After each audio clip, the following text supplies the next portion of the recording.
Maverick News, the antivirus program for your mind. And now, the Freedom Reporters.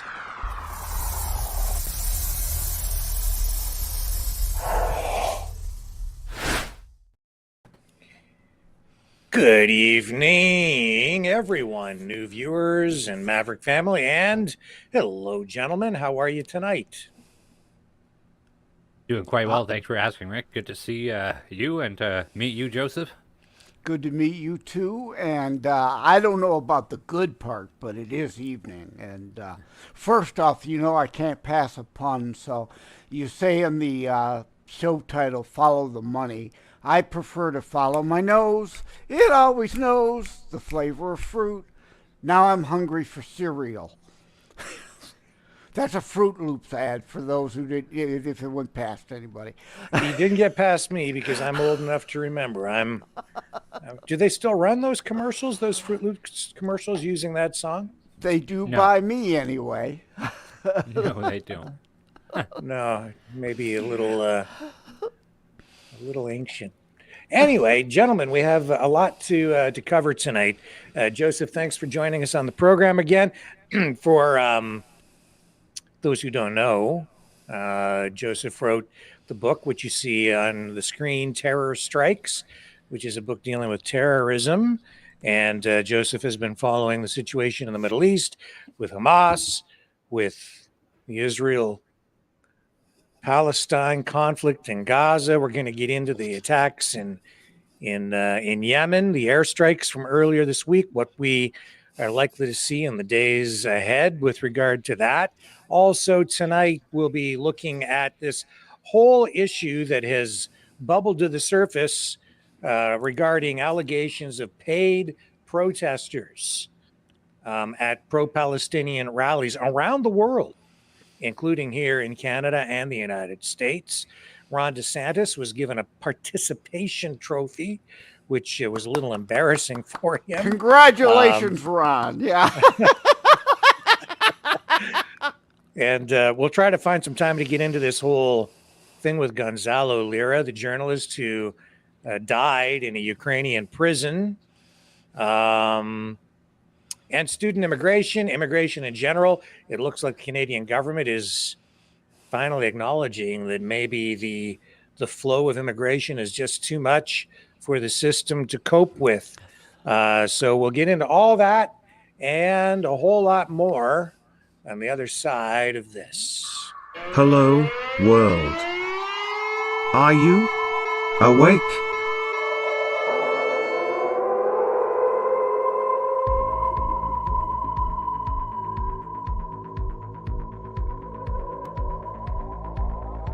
Uniting humankind by liberating millions of minds at a time. Maverick News. The world is watching.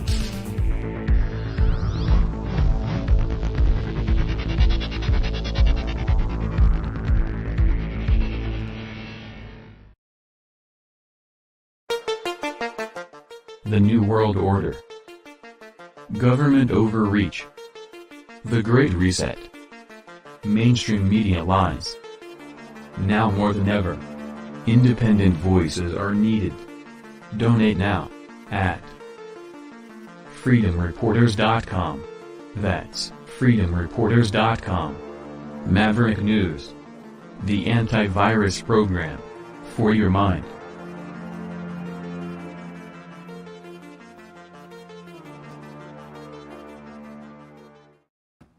All right, guys, what do you say we start off with this story about the Yemen airstrikes, which we were covering here live on the program a couple of nights ago, and I think last night, time difference, so it gets a little bit confusing. But overnight there were additional airstrikes, apparently, into Yemen. So I'll throw it out to you guys. First of all, let's start with you, Joseph.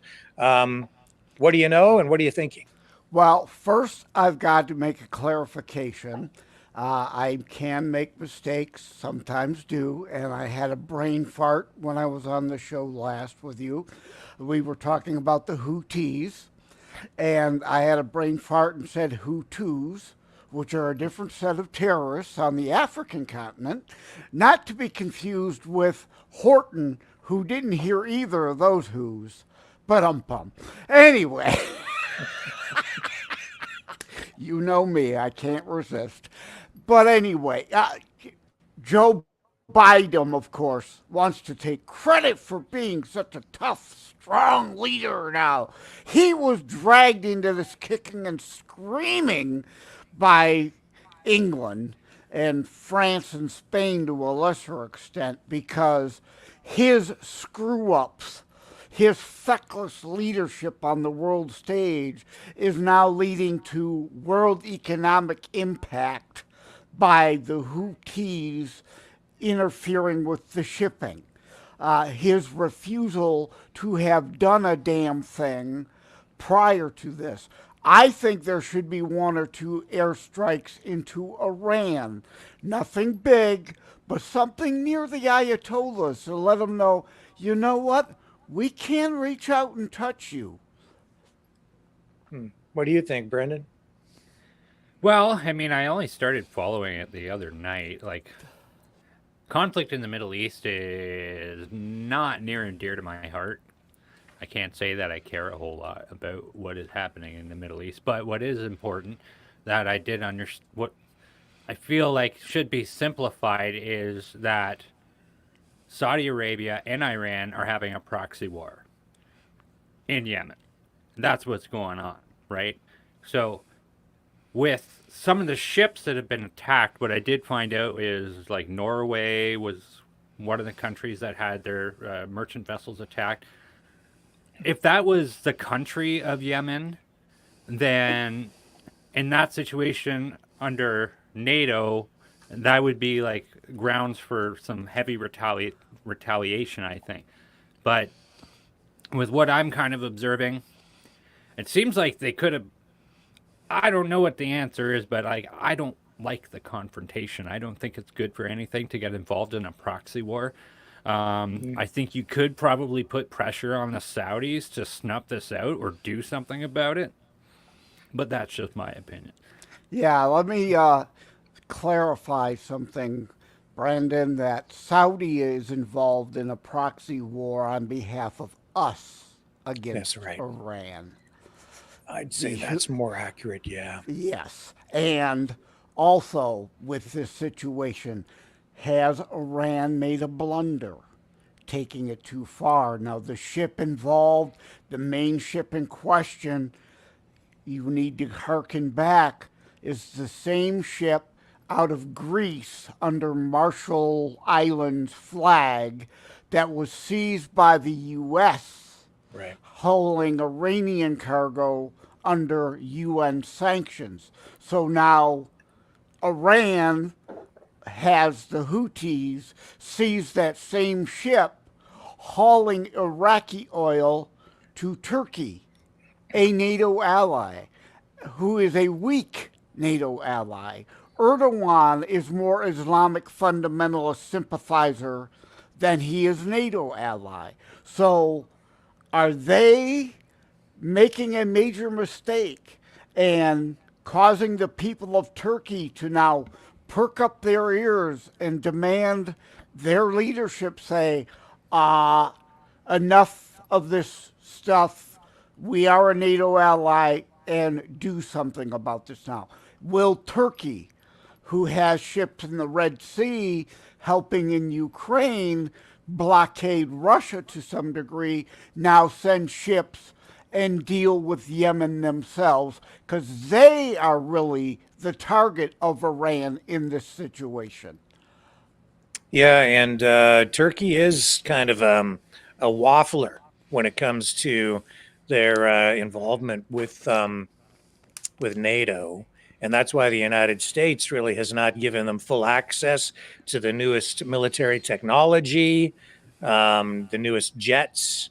So they're kind of, I think you're right, Joseph. I don't know if they can be really relied upon to support the U.S. in all of this. And I mean, if you go back and look at the United States seizing that ship before, this is the linkages as you go backward create more and more complex political situations, right? Well, as the saying goes, you have to understand history to know, it may not repeat, but it rhymes. And a whole lot of people in your audience probably know what we're talking about, but some casual observers' heads probably just exploded. They didn't know what I just laid out to them. And all the different facets of this spider web that is woven there. Yeah, and it continues to evolve, this situation. Receiving more reports just now that earlier today there was another target hit inside Yemen. And this, I think, virtually guarantees that we'll see additional escalation, because the Houthi are promising to retaliate in what they're saying an effective way. And that means also, according to what they've been saying, that U.S. military bases across the Middle East now appear to be targets for the Houthi and their supporters. Now? Well, now? yeah. The last 6 months they've been under assault, and Biden hasn't done a bleeping thing about it. That's what brought us to here. The feckless leadership, rudderless leadership in Washington, D.C., who's more interested in aiding, abetting our Iranian enemies than our allies. And this wouldn't have been happening had he not allowed it to get to this. Had we done something about all the Houthi attacks on Iraqi and Syrian U.S. bases already. Yeah. And again, the UK is what dragged us into this. Yeah, and this is what the attacks looked like the other night. In that 24-hour news cycle, this was, right at the top. And when these attacks began, mainstream media really jumped on this, but there's been a lot going on that hasn't been reported on leading up to this. Then the attacks happen. It's sort of like a highlight package. It's almost like sports coverage, I think, when this stuff happens. And people were freaking out, worrying that World War III might break out. But by the time we got to the next morning, it was like news wasn't paying much attention to it anymore. And it's out there now, but there isn't a lot of coverage. But there, the tensions are still at a fever pitch over in the Middle East, I would say. What do you think? Yeah, well, we're back to the Bill Clinton diplomacy. Got a problem, launch a few cruise missiles, then back to standard operating procedure, aiding, abetting Iran. Mm-hmm. And we did see the other night when those attacks were happening in Yemen, we saw U.S. officials alerting the public that there is a heightened risk now of terrorist activity within the United States, and I would say even Canada. What's your opinion on that, Joseph? Oh, well, no doubt. Like we've talked about on your show in the past, the immigration issue that we'll be talking about again, the hundreds that we've interdicted at the border on known terror watch lists at our southern border. Mm-hmm. Hundreds. Those are people we know, we've actually engaged with and interdicted, but we still let them into the country. What about the thousands among the millions of gotaways that we never even encountered to have a clue what nation they're from? I'm just going to round it to 200 nations on the planet, and nearly 3/4 of every nation on the planet is represented in illegals that have come across our border. Amazing. Truly amazing. Without a doubt, we've been on red alert since like October 6th, basically. You mean October 7th, you mean? Or yeah, sorry. Yeah. Since the Israel conflict started, so. Yeah. Like, even with that car that smashed into that border crossing, like everybody was like, first thing it was like, it's a terrorist attack, and even Right. myself, I was guilty of that. I was like, it's got to be a terrorist attack. Well, I saw the video and I thought, well, if this is a terrorist attack, it's one of the most lame ever. So Lame terrorist attacks do happen, so yeah. they do happen. But yeah, I didn't want to jump the gun on that one because, and indeed, for those who still don't know, that was not a terror attack. It was a carjacking gone wrong that just happened to hit an embankment, flip, and hit that toll booth. Barely bruised the toll booth at that. But yeah, like other events like the LA airport, though, when you remember a few months back, it was shut down for like 3 days due to the power going out. An actual terror assault on the power grid to shut down LAX. Not a damn peep. Do you think that's a good thing, maybe, in a way, Joseph? Because terrorists want public attention. So it's sort of like, if the media gives it a lot of attention, then they get what they want. If it's ignored, then they don't get what they want, but you're opening yourself up to criticism from the public because people are saying, well, why aren't you covering that? Well, there's a familiar phrase, damned if you do, damned if you don't. Mm-hmm. Yeah, that's what comes to mind, too, for me. Like, damned if you do and damned if you don't. And, I mean, the mainstream media is kind of off of the whole terrorist thing. Like, they're not on with the terrorist thing. The Wuhan hysteria still. They're on with that, but I mean, like, because, I mean, if they were on the whole terrorism bandwagon, that would be, well, this affects people of color and marginalized individuals. Oh, we still hear that on occasion. And, of course, the last 3 school shootings all being Rainbow Alphabet Mafia related. Can't talk about that. Oh, can't have Rainbow Alphabet Mafia terrorists in the news. Have you guys followed at all the Russian statements or responses to everything going on in the Middle East, Israel, Palestine, the Gaza Strip? Have you paid any attention at all? Is anybody paying any attention? Well, I have to pay attention to it.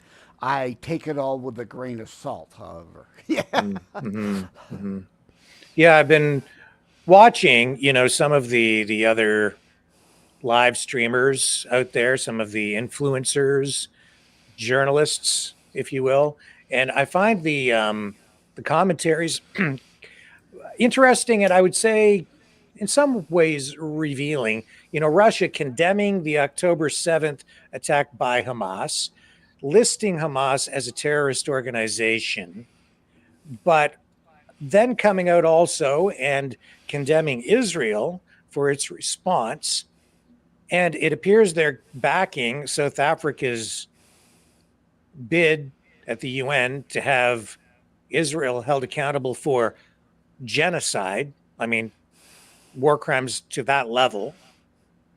And then by extension, when I listen to, I would say, the commentators who are pro-Russian in their leaning, when you listen to the way the narrative plays out, by the time you get to the end of it, even though they've condemned Hamas, they're actually supporting Hamas. Through Iran. Yeah. There doesn't need to be any consistency or congruency of thought. It's all just whatever propaganda now, even if it contradicts propaganda of 5 minutes ago, is convenient. Just like U.S. fascocrats and Premier Blackface up there. Yeah, some real inconsistency there. The rhetoric over here is politically correct, if you will, but by the time you get to the end of the narrative, they've kind of done a 180, and then when you see what they actually put into practice, it contradicts kind of what they're saying, because it's just about whatever serves their purpose at the time. And I think you get a lot of that too on the U.S. side with especially with the Democrats and the neocons. Any other thoughts on that before we venture into these I other feel things? like I'm monopolizing too much time. Let's get more of Brandon's thoughts. I don't know. I'm Well, not one way or the other on that one. I can't say. I haven't paid attention to what Russia has been saying about this at all, but Iran and Russia are chums, so they're going to be chums, right? Like that's what you're going to get, even if Yeah, it contradicts what they're saying. I think Iran is sort of a convenient conduit for information and policy, Russian policy. They can let their policy or their political objectives flow through Iran without taking direct responsibility for what their objectives truly are. Well, Iran has become a very, very important strategic ally to Russia now. And I think they never ever would have imagined such. Russia always thought as Iranian ties as yet another way to stick it in the eye of the West, right? Yeah. But Iranian drones are kind of saving Putin's ass at this point. Yeah, and they're certainly making use of the drone technology, if not the drones themselves. I'm hearing conflicting reports about that. There's some people saying they're being shipped from Iran, and then I'm also hearing that they're just receiving some parts and that they're actually being assembled or manufactured using the Iranian technology and designs in Russia. I don't know which one is Most true. of the tech stolen from us. Remember when Obama handed them a Predator drone? Everybody remember that? Isn't it bizarre how self-destructive the United States and the West has become? Well, what goes around comes around, right? Like, hey, we give Osama some guns and some equipment, and then it goes around on us a couple of years later. No question on that, too. Yeah. Yeah. The friend of my friend is not always my friend. He can be a temporary, convenient. You mean the enemy of my enemy is my friend, but the enemy of my enemy is not necessarily my friend? Is that what you mean? Correct. Yeah. Or, it's like I always say it over and over. Stalin and Russia, World War II. They killed as many Jews and others leading into World War II than as Hitler did. They were a convenient necessity for a two-front war. And Truman didn't allow Patton to then go on into Moscow and finish that off. Remember, Stalin invaded Finland before Hitler invaded anyone. I think I said this last time. Hitler was stupid. Had he been smarter, he could have been the hero of Finland by going into Finland to kick out the Russians, and would have been aided, abetted, and cheered on by the English and French in so doing. That's interesting. You say what goes around comes around, and the technology and the proliferation of the technology, and we're I think very close to seeing Iran get a nuclear weapon. Netanyahu, I think, just within the last week, conversing with U.S. officials, saying that it's their mutually shared objective to prevent Iran from getting or obtaining the bomb, but because of their ties with Russia, I think Russia's just going to give it to them. Yeah, who's to say they don't already have it? Yeah. Right. Yeah. Well, the issue is not of them having the tech. It's whether indeed Russia gives them centrifuges, or if we are indeed still waiting on Iran to be able to spin up their own enough, material, weapons grade material to make use of a bomb. And let me warn people over and over, it doesn't matter if they have an ICBM.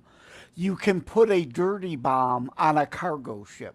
You could put a dirty bomb on an airplane. You don't need an ICBM. North Korea can put a dirty bomb on a balloon bomb, like the Japanese attacked the U.S. mainland with in World War II. And since I mentioned Yeah, right. But again, that's why my book is historical fiction.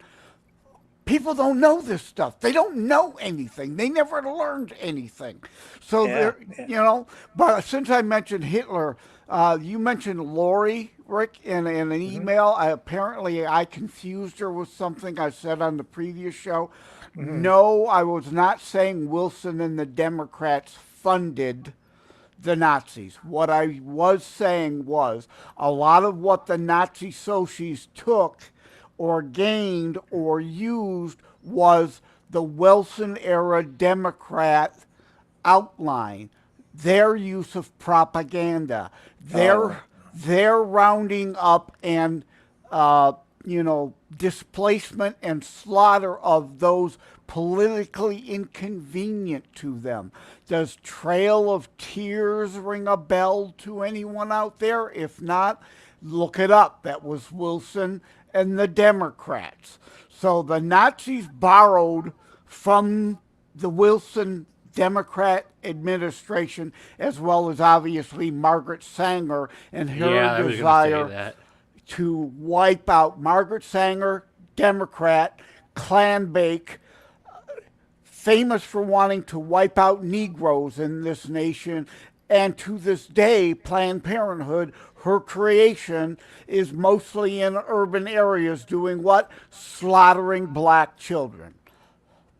So I wasn't saying Wilson funded, and also Democrats were benefiting from Hitler's war machine. That's why Democrats held a pro Nazi rally at Madison Square Garden. They wanted to keep. That's why FDR was having a problem. There was a war within his own party wanting to stay out of World War II because a lot of Democrats were selling scrap and other things to Germany profiting off the war. so just to fast forward back to present day. Um, Shout out to uh, Lori, though. I just wanted to clear her confusion. yeah, I just thought I mentioned it to you in that message that I sent over because I missed you saying it altogether. I was probably queuing up a video or something. I didn't even pay attention to what you were saying at that moment. But um, we don't even have this INF treaty, the Intermediate Nuclear, um, JCPOA, the Iranian deal. the Oh, Intermediate Range Nuclear Forces oh, Treaty oh, with Russia. Russia. I mean, that's no longer in They place. Essentially, with these, we're in a place where we're back into kind of an arms race. Iran racing to get the bomb. We have, you know, the U.S. pulled out of that INF treaty. I think not no even so no much because of the no. situation Putin did. well, I think it was kind of a mutual thing. But you give me your take on who pulled out and why. Well, Putin did because of knowing the Ukrainian war and the threat continued.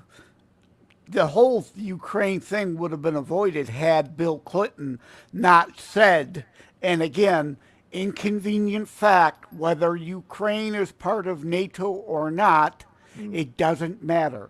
Bill Clinton and the Democrats of the 90s made it U.S. policy to treat Ukraine as a NATO ally if they gave up their nukes, which they foolishly did.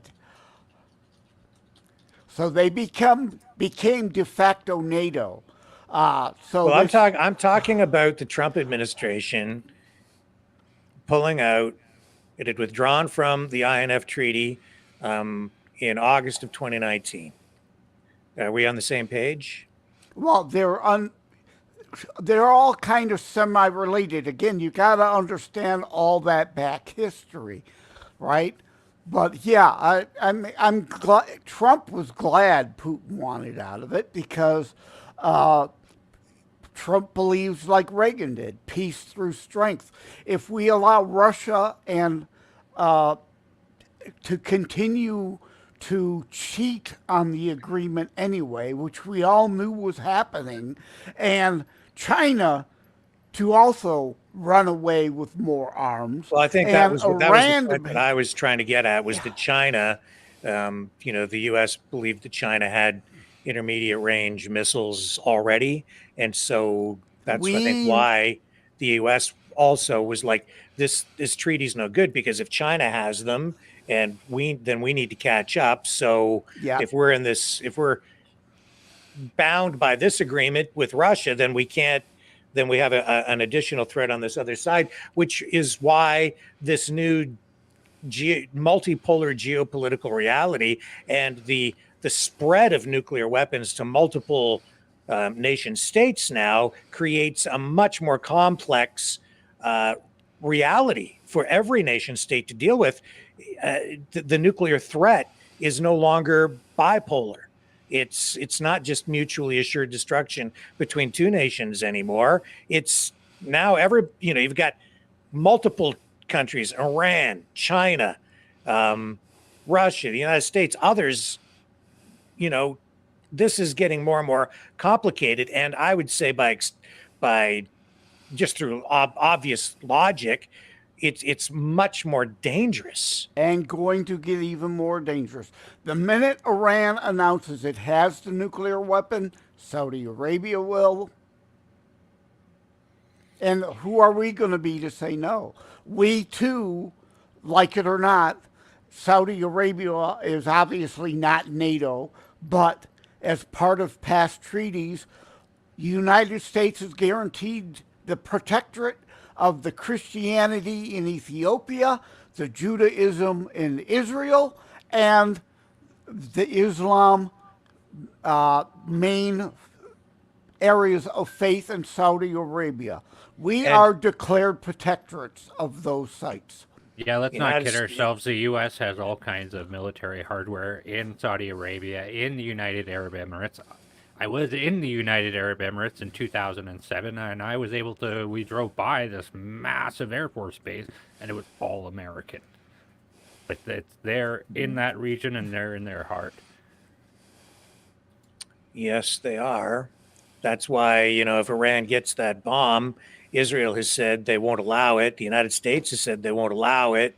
If Russia facilitates that, I mean, now we've got another standoff, right? Like, I don't know what that means. Biden won't allow it. Biden's facilitating it. That's why, again, strange. I say the United Kingdom drug us into the airstrikes because they didn't want to go it alone. And I'm actually even amazed Biden agreed to any strikes whatsoever. And as a Canadian sitting here watching what happened this week, the statements from the Canadian military, and I even saw former, I think, Defense Minister Jason Kenney.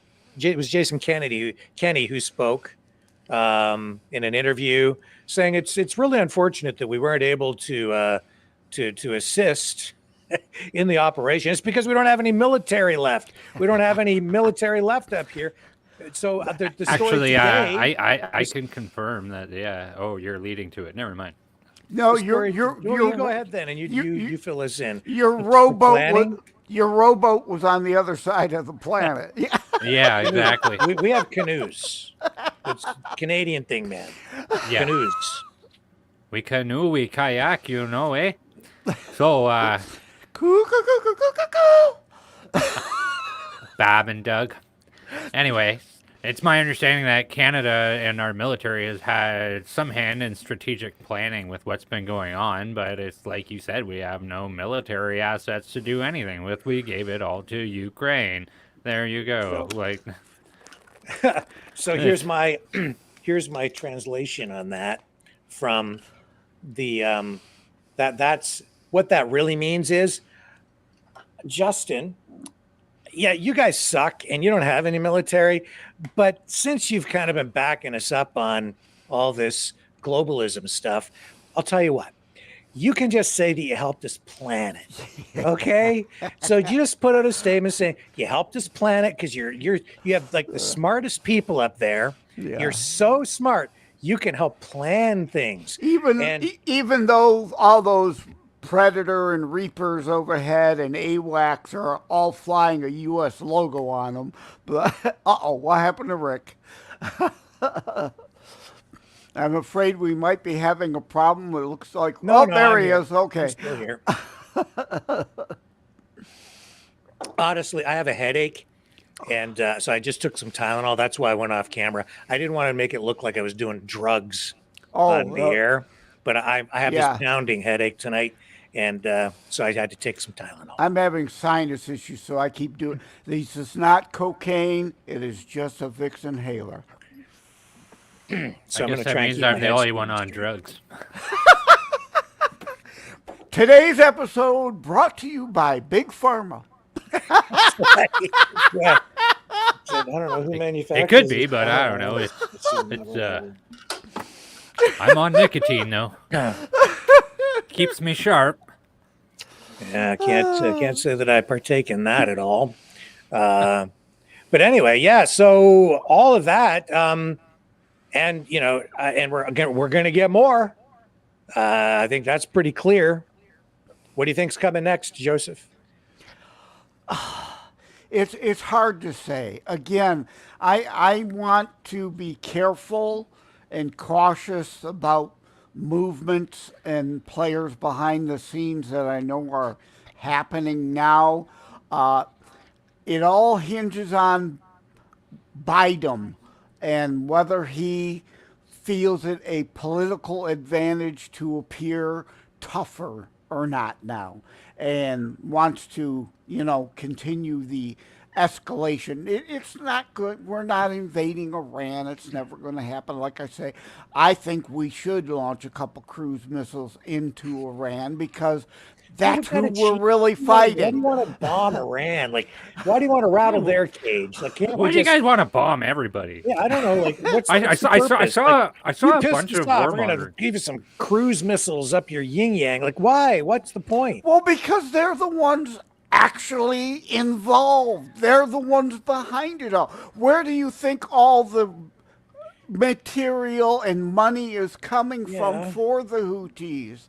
You bomb the source, put them on notice. Look, you're on notice now. You can be touched. I'm not talking about invading Iran. I'm just talking Bill Clinton. But when you do stuff like that, you get you're gonna get a response. Peace through strength.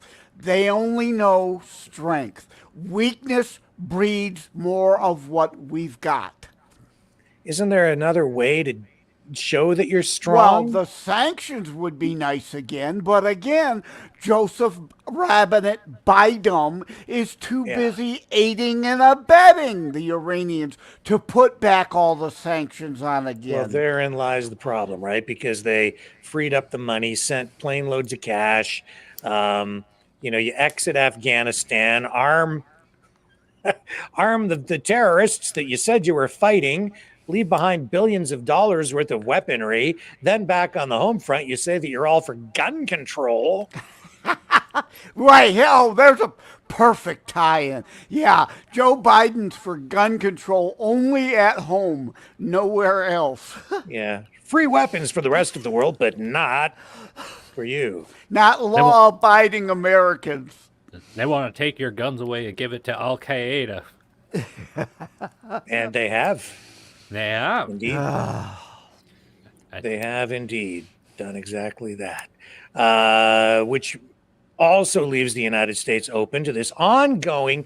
This is driving me crazy because I think just because I pay so much attention to this, but every time the United States is attacked, every time something, even this thing in Israel on October 7th, that the narrative then gets spun up that the United States did it to itself, that the United States has nobody to blame but itself, that Israel did it to itself, that it's always a false flag attack. It doesn't matter what it is.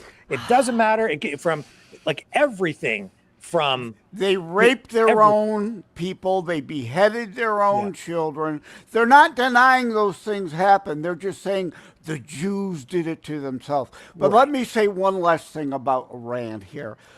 It's like a game of poker. And the other old saying, you pay me now or pay me later. Do you want to take out the Iranian nuke facilities now, like Top Gun Maverick was about, wink, wink, wink? Or do you wait until the ante-up becomes a mushroom cloud over Tel Aviv? Neville Chamberlaism doesn't work. What do you think, Brendan? Are we? Is it time to bomb Iran? I don't think we're there yet, but we are definitely in the pinnacle point, like we kind of were before World War One. We have all these schoolyard friends in the Middle East who have all these people who are backing them, and so it's going to take just one person to get into a fight with one person, and then everybody's friends is going to come in, and then before you know it, it's going to be a big headache, and then my kids are marching off to war. As far as I'm concerned with the whole Yemen spiel, those are a bunch of cave people. Like, we don't even need to get involved with that at all. Let them have their stick. In fact, you know what? I would direct all merchant ships to stay out of the little speck of the Red Sea that is there. Let it be somebody else's problem. It doesn't need to be our problem. My kids don't need to die. It's a major shipping corridor. It represents a big portion. 8 to 10% of world trade goes through there, apparently. Which is why the UK finally convinced Biden, look, you've got to do this now. And again, none of it would be happening if Biden would have kept the sanctions in the first place. But he had to be so anti-Trump, take off of the sanctions, give him boatloads of money. But See, you're right, yeah. Brandon. This is more analogous to the lead into World War I than World War II. World War II was inevitable because, again, you got idiot Wilson and them allowing, again, Neville Chamberlain washing our hands of, the two oceans will protect us, Fortress America, the rest of the world don't matter. You do what you want, France. Treaty of Versailles, which meant World War II was going to be inevitable. We've got to learn from history and not make those mistakes. Blood is horrible. War is horrible. I don't want it. But smaller skirmishes are better than a big global, potentially nuclear war that'll come next. The whole domino theory is back in play. I think this has been choreographed, and the dance is still playing out. So there's a lot of puppets involved here, right? And again, I think that people are going to point the finger at the United States and say it's the U.S. doing. I don't think it is. I think that this is mainly being choreographed by the other side, and they are using some because there's a weak, feckless leader in D.C. They can get away with it, and corrupt, and maybe even controlled. But I don't think that it's the United States choreographing this. If you look at what's going on, everything that's happening is counterproductive for the United States. It undermines and destabilizes the West, everything. And everything benefits the BRICS nations, Russia, India, China, Iran. You go down the list. It benefits everybody over there. It benefits all the Arab states. It hurts Israel. And this idea, this ongoing, constant narrative that it's the Jews, it's the Jews, it's the Jews. They have all the money. They control the banks. They control the media. They control everything. They're the tail wagging the... No. It's not that simple. I don't think so. You dig down another layer and you'll find that a lot of the Jews that they have in place, like Jeffrey Epstein, a lot of those guys, they're controlled by other people. And if you dig deeper, you'll find global arms dealers, you'll find Arabs, you'll find a lot of people who head up terrorist organizations who are sitting in Qatar. Okay, living a life of luxury with a lot of money. You go to Dubai, and you look at what's going on there, though that place there is a socialist's nightmare. Yeah, Okay, well, it is because certainly not Joseph R. Biden administration. They can barely coordinate the change of his diapers on a regular basis. and all of that stuff links right back into Gaza and Palestine and Hamas. But everybody's like, it's the Jews. The Jews are the privileged ones. The Jews, oh really? They're the ones who have to have an iron dome to protect them from all the rockets that are fired at them like every day, and have been living like that for decades, right? But they're Rick, come on. stop with the inconvenient facts. Yeah, you're inconveniencing. You're inconveniencing queers for Palestine. They don't like that. Right, exactly. Please, I will help start the GoFundMe to send you there. Please, if you go, maybe you'll learn a lesson, but more likely you'll be thrown from a roof. So that's a win-win for us over here. Yeah, well, this anti My narrative, biggest thing this with Israel- propaganda. Sorry, go ahead. What's that? I was just going to say, like, my biggest thing with Israel is Israel started with nothing. They had nothing. They have held themselves against all odds, against multiple nations, all at one time. Like, I've spoken in my previous podcast work. I've spoken with somebody who was a veteran of the Yom Kippur War. I've heard all these stories about this. You're to tell me, like, these people are causing all the problems? Look, I believe in something. I believe in the right of conquest of nations, that ultimately you have to fight for what's yours. And that's going to determine whether or not you can keep it. And as far as I'm concerned, Israel is keeping it. Yeah, and the other thing is, too, that was a pretty much empty patch of sand dunes. And they've turned it into what Lebanon used to be. Lebanon used to be the Vegas or the Morocco, the Vegas of Lebanon, of the Middle East, the Morocco of the Middle East, and they've destroyed it. Whereas Israel took a bunch of sand dunes, turned it into a lavish oasis. That the Arabs could be doing with their lands, but instead are focused on murdering Jews with all their money instead. Well, I mean, don't get me wrong. I think that what the response from Israel to October 7th was a miscalculation, a big mistake. They've lost in the court of public opinion on this. It is brutal, and I'm not excusing any of the things that they've done that have gone over the line at all. A big difference between accidental collateral damage when you're attacking people who purposefully, willfully, and malice of forethought use women and children as human shields, and what happened on October 7th, which not one military target was struck. Yeah, that's right. I mean, that's the thing, that there's just a whole lot of excuses being no moral equivalence here. Yeah, I know exactly what you mean, Joseph, and it's a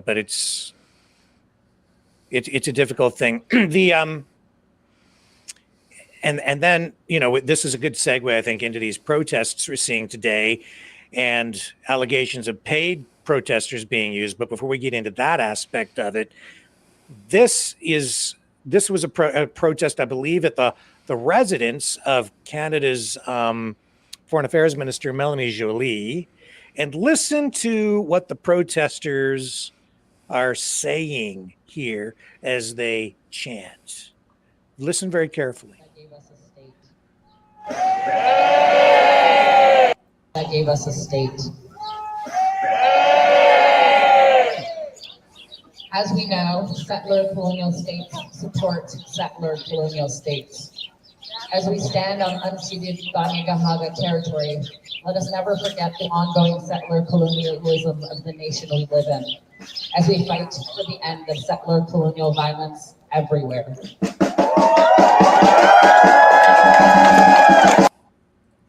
Okay, so As you if heard this that isn't all as they fight religious. for the end of settler colonial violence everywhere. And while they sit there and apologize or acknowledge that they're on unceded territory, which means really, okay, this is the exact same political ideology, this neoliberal, woke identity politics that is being applied at home as it is around the world. It means, folks, that if you are supporting that political perspective, then you better pack your bags and get ready to leave Canada, because that's really what it means. It means that the Israelis are occupiers, and so too are you. I guess I'm an occupier. Brendan, you're an occupier. Joseph, that makes you an occupier. All the white people, and I would say everybody who's ever emigrated to Canada, emigrated into Canada and the United States. If you're not, then you better pack your bags, or I don't know, pay reparations in perpetuity in order to stay in your house, because that's what that means. Are Hispanics all going to leave Mexico to go back to Spain? Right. The Native American tribes, I hate to break it to you, leftist lunatic idiots, also engaged in war against each other and stole each other's land, took each other's people, terrorized each other. This, you're talking about human nature, that morons on the left don't understand history. They don't understand psychology. They don't understand economics. They don't understand anything about anything but my feelings are what matter to me right now, and you must succumb to my feelings. That's absolutely right. Empathy has been weaponized in the craziest way that you could possibly imagine. And for the record, I am an occupier. I am occupying my own home as we speak. Yeah, well, no, it belongs to the government. You pay taxes, right? Try to see what happens if you don't pay the taxes on that property. No, either way, I'm still occupying it. And if I stop paying my taxes, then I'm an illegal occupier. But in either case, have you noticed any reaction about, I understand during the pandemic that public health officials did none too much enjoy having protesters show up on their door. So, what's the response here that Melanie Joly has had some visits? Well, that's the other issue, right? It's like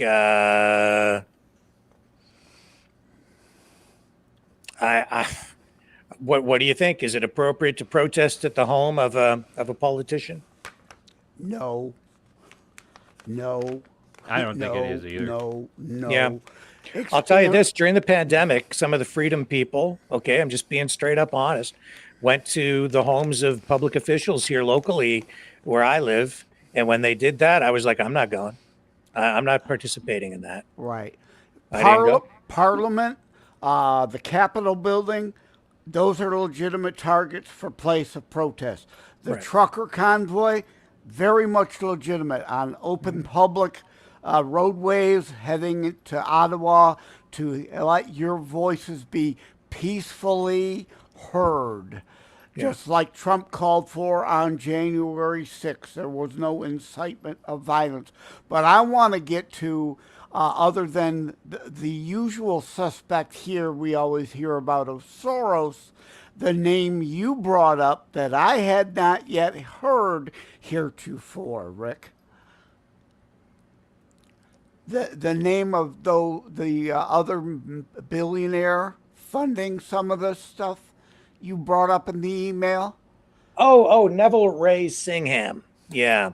And we can certainly get to that, because now we're seeing, well, let me backtrack a little bit. When these protests, pro-Palestinian protests really expanded, okay, and became the new thing, the next thing, right? I said, I think from day one, I was like, look at those signs. They're all professionally made. I said, this is not happening organically. This is being generated through social media, planning, organization. And I said, I'm telling you, it's a lot of the same players here that you saw during the BLM protests, right? During what are some of the other the other protests that we've seen like Well, that, especially this is the exact George opposite. Floyd. Yeah, the exact opposite, and they're stupid. They don't learn, right? Mm-hmm. Like the Tea Parties in the United States. A Yeah. bunch of people making their own signs showing a bunch of independent, thought-minded, like-minded people coming together, not necessarily organized top-down. Over the years, we all then started pooling more money into larger national Tea Party groups. But this from the get-go shows you, indeed, it's astroturf. It's all pre-planned, all prearranged. They were ready for when it happened. It was inevitable they were going to attack Israel again at some point, and they were ready for it. All this stuff was ready and printed and ready to go. And these are just such a small minority of people. And like you said, I mean, most of these people wouldn't be there if they're not being paid. It's like Occupy Wall Street here in the U.S., Antifa, the black lying Marxist crowd. It's all money laundering. These are professional agitators for hire. Yeah, and so tonight we're seeing this from the Toronto Sun. We're really kind of digging in deeper to this, going beyond what I did, which was just give you my opinion and observations.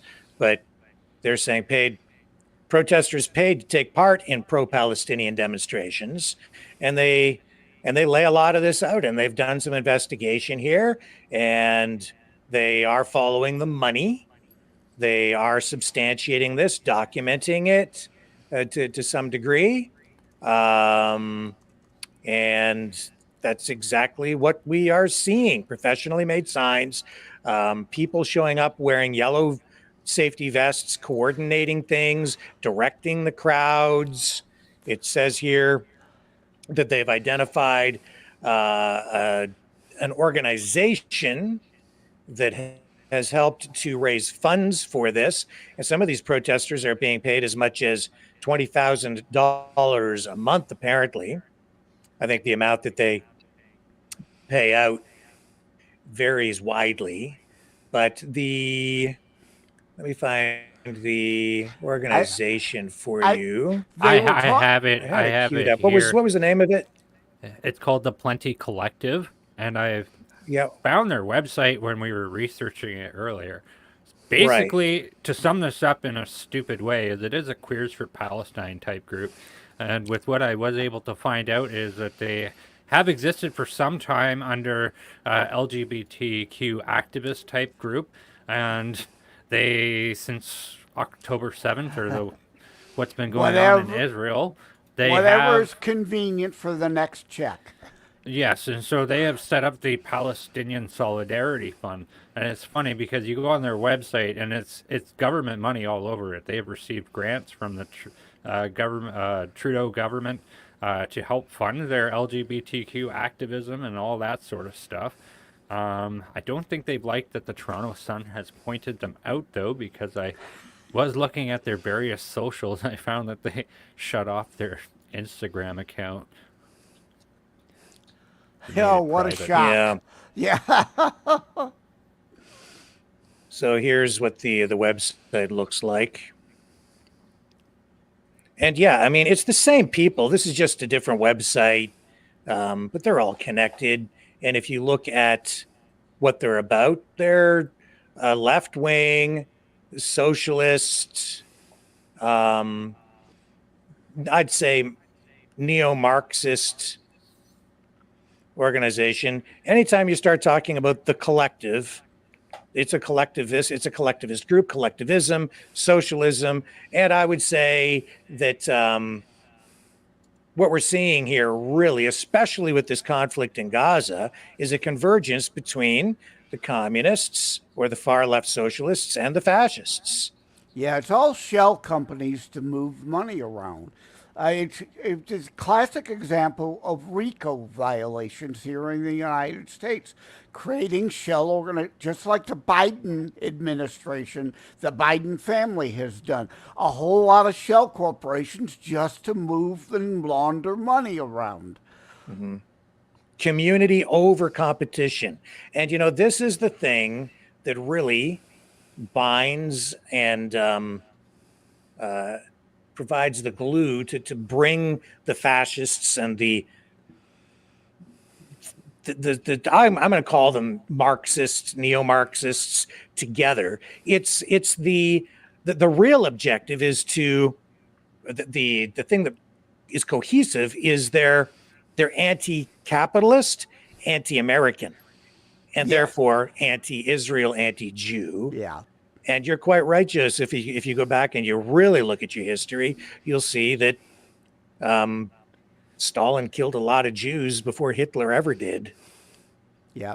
Now, I said this on your show before. The train left the station on where I wanted to go with it, but the tying all these things together, it'll have to come back to me. I remember now. Communism, fascism, socialism, as if there's a hill of beans of difference between any of them today. It's all, is it the pink polka dot flag or the purple polka dot flag? Is it Hitler or is it Stalin or Xi or the Ayatollahs? They're all the same that have their boot on your throat.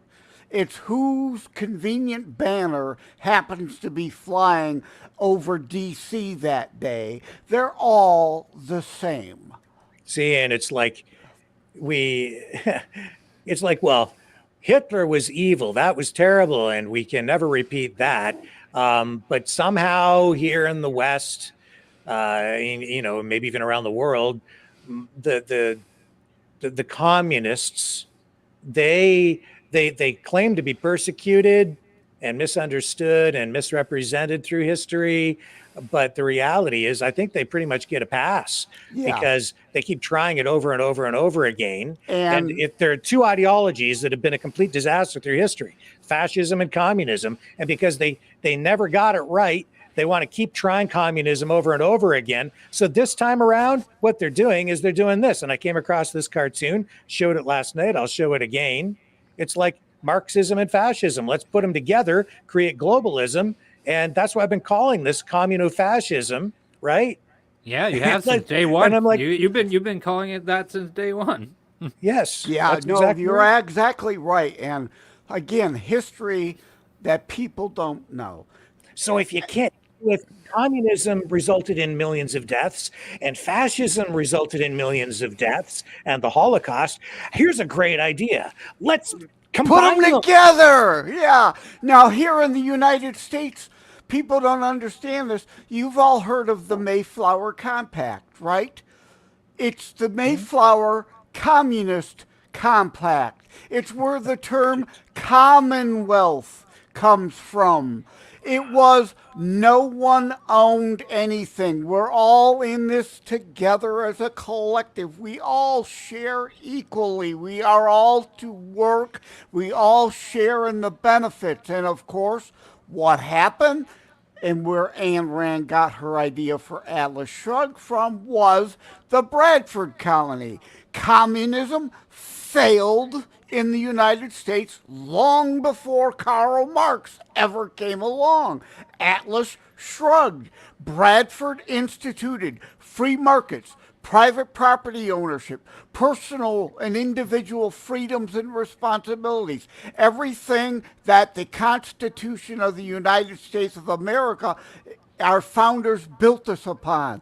The rest, they say, is history, or as Paul Harvey would say, now you know the rest of the story. Yeah. I want to point something out here about that website we were just looking at. The modern day battlefield in the West looks exactly like that website. It's these non-government organizations that will topple governments, that will cause chaos and havoc, and that will destabilize entire countries. This is exactly how they took down Ukraine. We all know about the Ukraine color revolution which occurred, and it was all funded by the United States government, and it was all funded and all brought to the people through websites like this one. This is pay attention to what's happening with NGOs, folks, because this is going to be the new ideological battleground in North America. Is all going to be stuff like this. And I think the confusion that they're creating politically is allowing them to implement this global plan, which is to combine communism and fascism into this globalism. It's communo-fascism, and they're selling it to people because people have this thing in their head where it's like communism over here on the left, and that's maybe okay, and fascism over there on the right, and that's really terrible. So you can't have any of that. Wrong, but it's not right. Correct. I'm glad. I exactly wanted to go there next. I go over this over and over and over. People don't understand. Antifa, these people, they are fascists. You could call yourself anti-fascist all you want, but you are exactly Hitlerian brown shirts. You are exactly El Duce black shirts. You are the fascists. Anarchy is the right side of the spectrum. No government, everyone for themselves, no laws, no rules, no nothing. Every man, woman, and child for themselves. That is the far right. No one I know on the planet wants that. On the left, the far left, are the communists, the fascists, the socialists, the commu-fascists, who want all-encompassing government.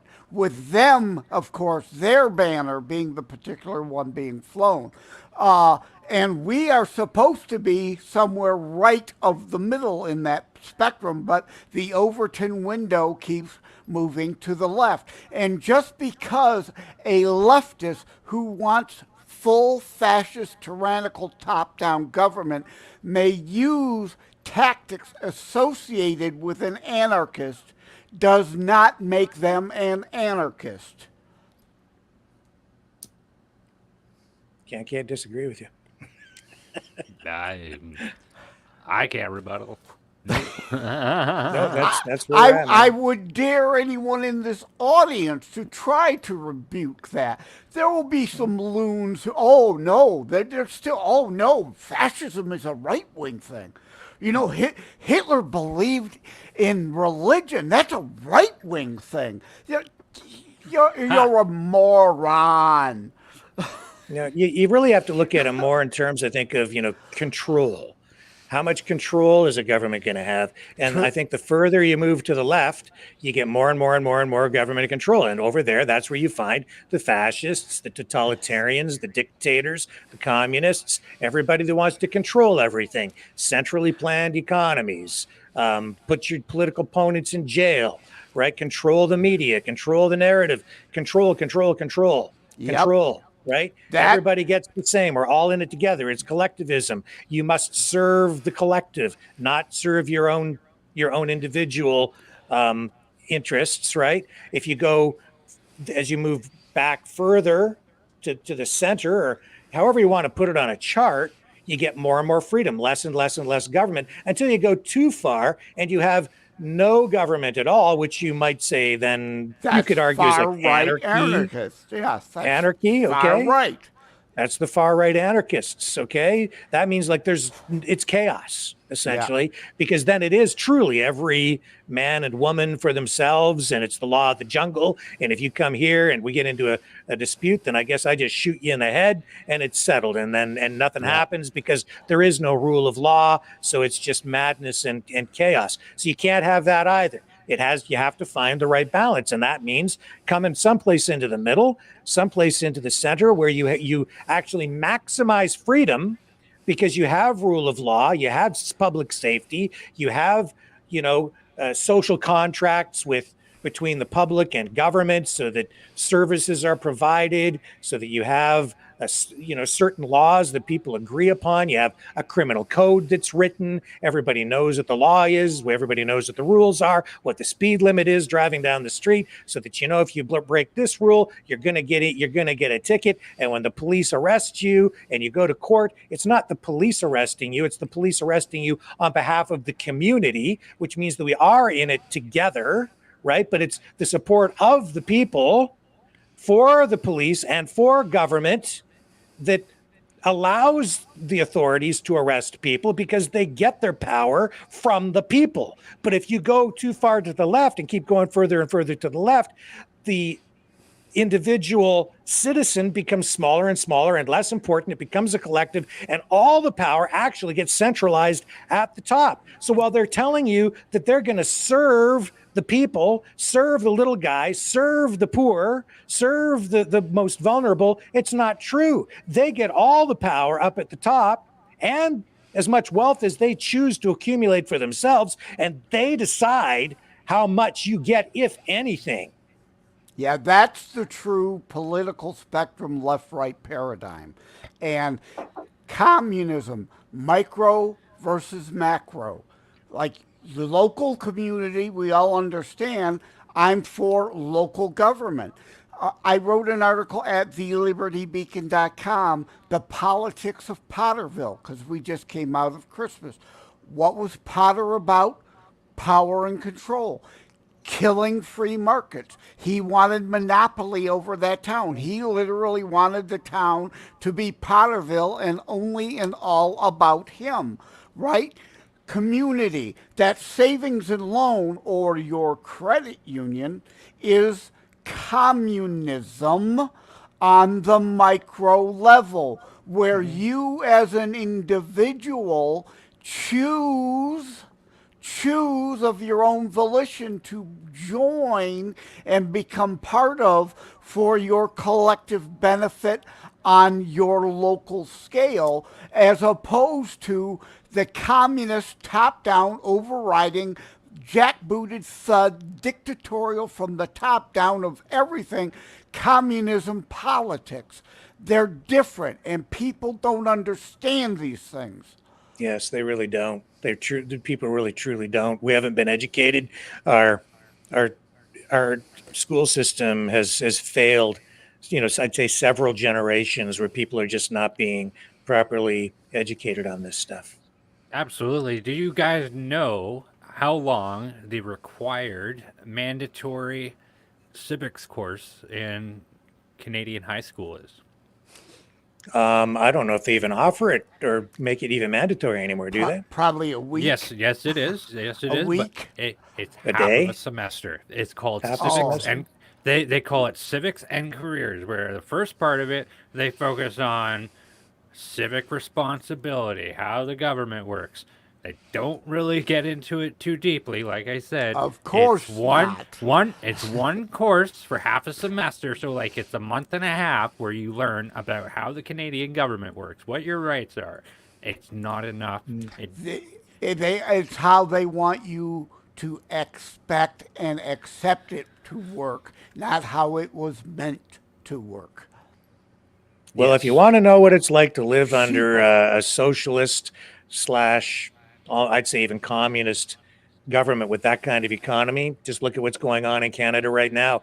Healthcare system under incredible strain. It's breaking. Story today about 13-hour wait times in emergency departments. People can't get family doctors. And I continue to get correspondence from our friends in the United States who say we have to have a Canadian-style healthcare system. No, you don't. You don't want it. It's again why I call the Democrats in the United States fascocrats. Where did the initial concept of socialized medicine come from? Out of the NSDAP platform. It's not about your health. It's about power and control over you. Brandon, we would love to help your son get the medicine he needs. But you know what? we're kind of need you to tone down the rhetoric about this, that, or the other thing, though, and then we'll be happy to help you. It's about power and control and conversion. There are 28 planks of the National Socialist Deutschland Arbeiter Party in today's Democrat National Committee platform. Don't take my word for it. As Reagan said, trust but verify. Go to DuckDuckGo, bring up the Communist Manifesto, the NSDAP platform, and the DNC platform. They're basically all one and the same. Like I said, they're all the same damn thing today. That's why, though, I call them fascocrats. The language isn't the same, but they're there. The other obvious one is gun confiscation. Socialized medicine and gun confiscation are the two most glaring examples. And if there are two there, how is it so hard for people to grasp 26 other Nazi thoughts are in the fascocrats platform today? Because as I said, the Nazis got it from Wilson to begin with. The Democrats. Well, let's take a break, and when we come back, we'll continue on with this conversation and let it flow into the protests that we're seeing today, and we'll continue with this conversation about how some of these protesters are actually being paid.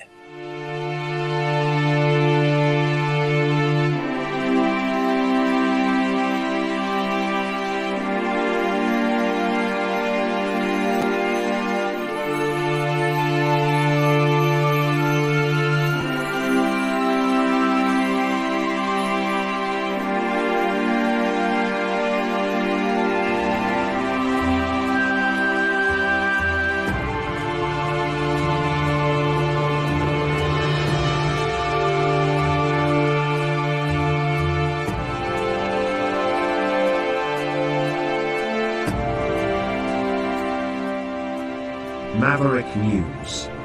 The world is watching.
Maverick News. The world is watching. Feel the vibrations.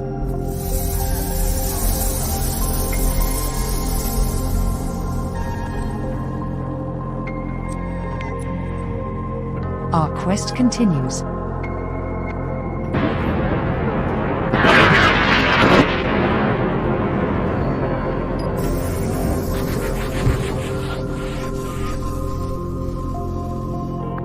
The truth is out there.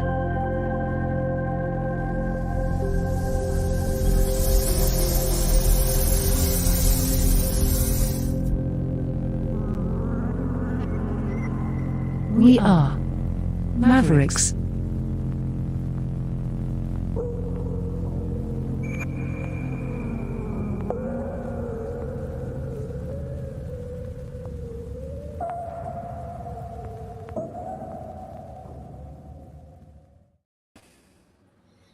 And the world is watching. Welcome Yeah, back, everybody. I want to, before we go further, apologize that I know I could get a little passionate.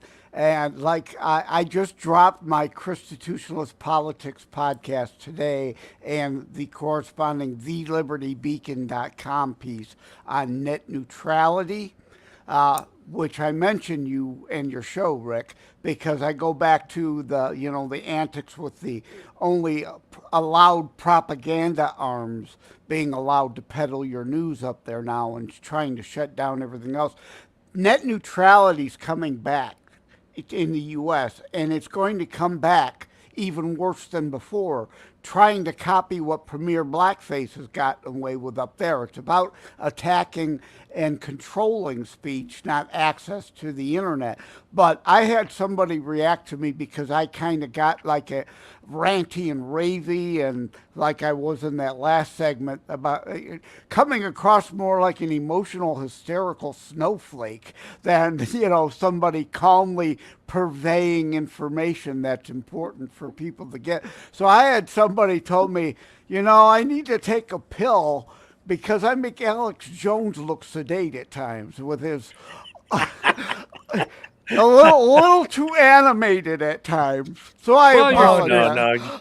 You're self-aware, so I think you're all right. Yeah, Alex is not self-aware of anything. Yeah. Hey, take it easy. I've had my moments as well, as I'm sure Brendan can attest. Yeah. I don't think you've ever heard of the Rick rant. I mean, he's world famous for it. Which I think you did a pretty good Rick rant here tonight. I was like, oh well, that's the best Rick rant I've heard in a while. Yeah, that's true. Your headache is giving you superhuman powers today. Instead of the Rick Astley Rick roll, I could take a Maverick news clip and call it the Rick rant. To send to people randomly. I just a joke on that too, because everybody knows the Rickroll thing. So on Fridays, I like to randomly throw on people's timeline. You remember the Rebecca Black song that everybody hates? Friday. It's Friday. Yep, I call it the Rebecca roll. I like to throw out there every Friday on people's timelines randomly. You've been Rebecca rolled. So before we move on, get back on track with these protests and the paid protesters and all that investigation. I don't hate communists, and I'm anti-communist. I don't like communism. I'm really against it. I'm really anti-fascist. You don't want to round them up and murder them in concentration camps. No. Right. And I think they should be free to, say their piece and, state their case and, even promote their ideologies and so on. But, one thing is what I find with communists and today's fascists is they're not open about it. They cloak it. They deceive people. They've been feeding people a pro-communist, pro-Marxist narrative and a pro-fascist. Well, I'm saying this communo-fascistic narrative for several years now. They've wrapped it around, or maybe the other way around, but they've combined it also with the anti-Semitic tropes from the past, the old cliches about the Jews owning everything, but they substituted other language to kind of pull people in, and I didn't even clue into it in the early days, but probably about a year and a half or 2 years ago, I started to recognize what was going on. And I started to pick up on it. And if you go back, this is probably about 6 months ago, I started to tell people, be careful, because they keep telling you it's the elites. They keep using the word elites. Some people were using it in one way, but a lot of these people pushing this communo-fascistic agenda and ideology, I could tell that they were using it in another way, but they're never being upfront with you about it. And they've substituted, as I predicted, the word elite with the word Jew. And now they're just coming right out and being straight up with people and just saying it out loud. And it's this, and this I've said to people, be careful, people, we're all being tested. We're being tested, and a lot of people, I think, are failing the test again, right? It's like, if everybody would say, well, if I was in Hitler's Germany in the 1930s, there's no way, going into the 1940s that I would have supported Hitler. and the Nazis, and yet Ha! here we are. We're being tested, and I see people marching down that same path. Yep. Yep. No doubt. Speaking of which, Rick, I just shared my screen. This picture showed up on streetlights in Toronto, and Oh it my. said, "Imagine being so vile, sneaky, and disgusting that laws have to be created to keep normal people from hating or condemning you."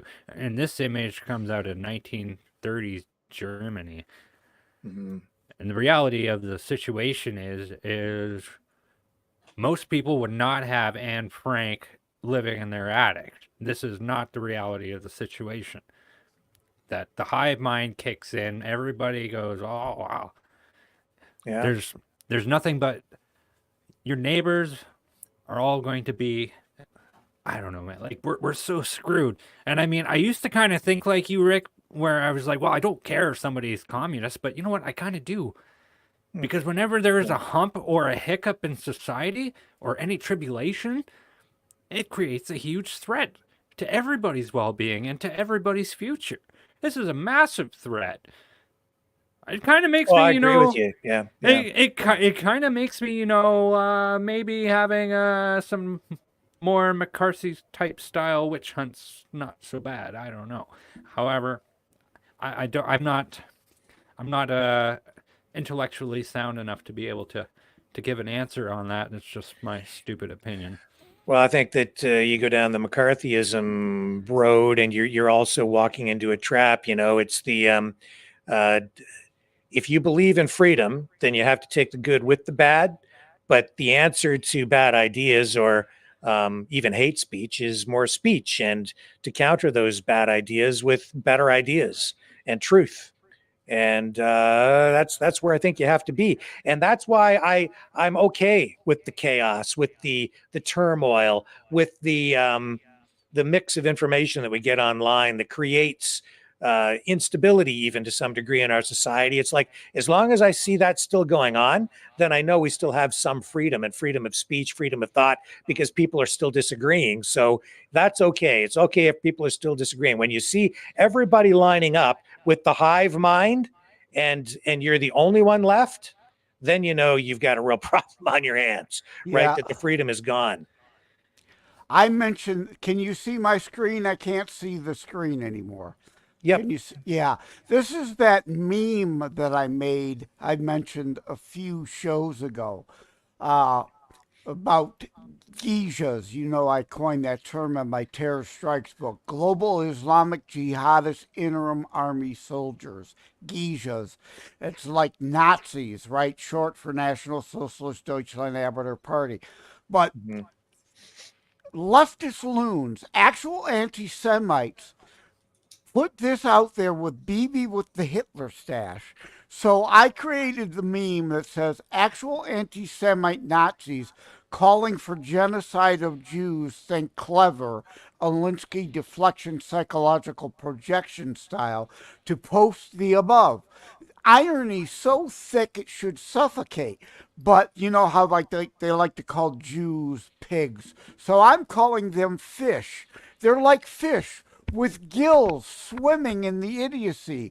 The propaganda is where they get their oxygen from, not needing oxygen from the air of reality. In fact, if you took these fish out of water, what would happen? They would die in the actual air of reality, right? Truth flushes things out eventually. Yeah, I'm trying to figure out how to. There we go. Stop screen. Okay, Yeah. there we go. Of course, the thing that makes it difficult for people to spot lies is that they're quite often it's combined with a kernel of truth. So they pull you in with a little bit of truth, but then wrap lies around it, and then they suck you down.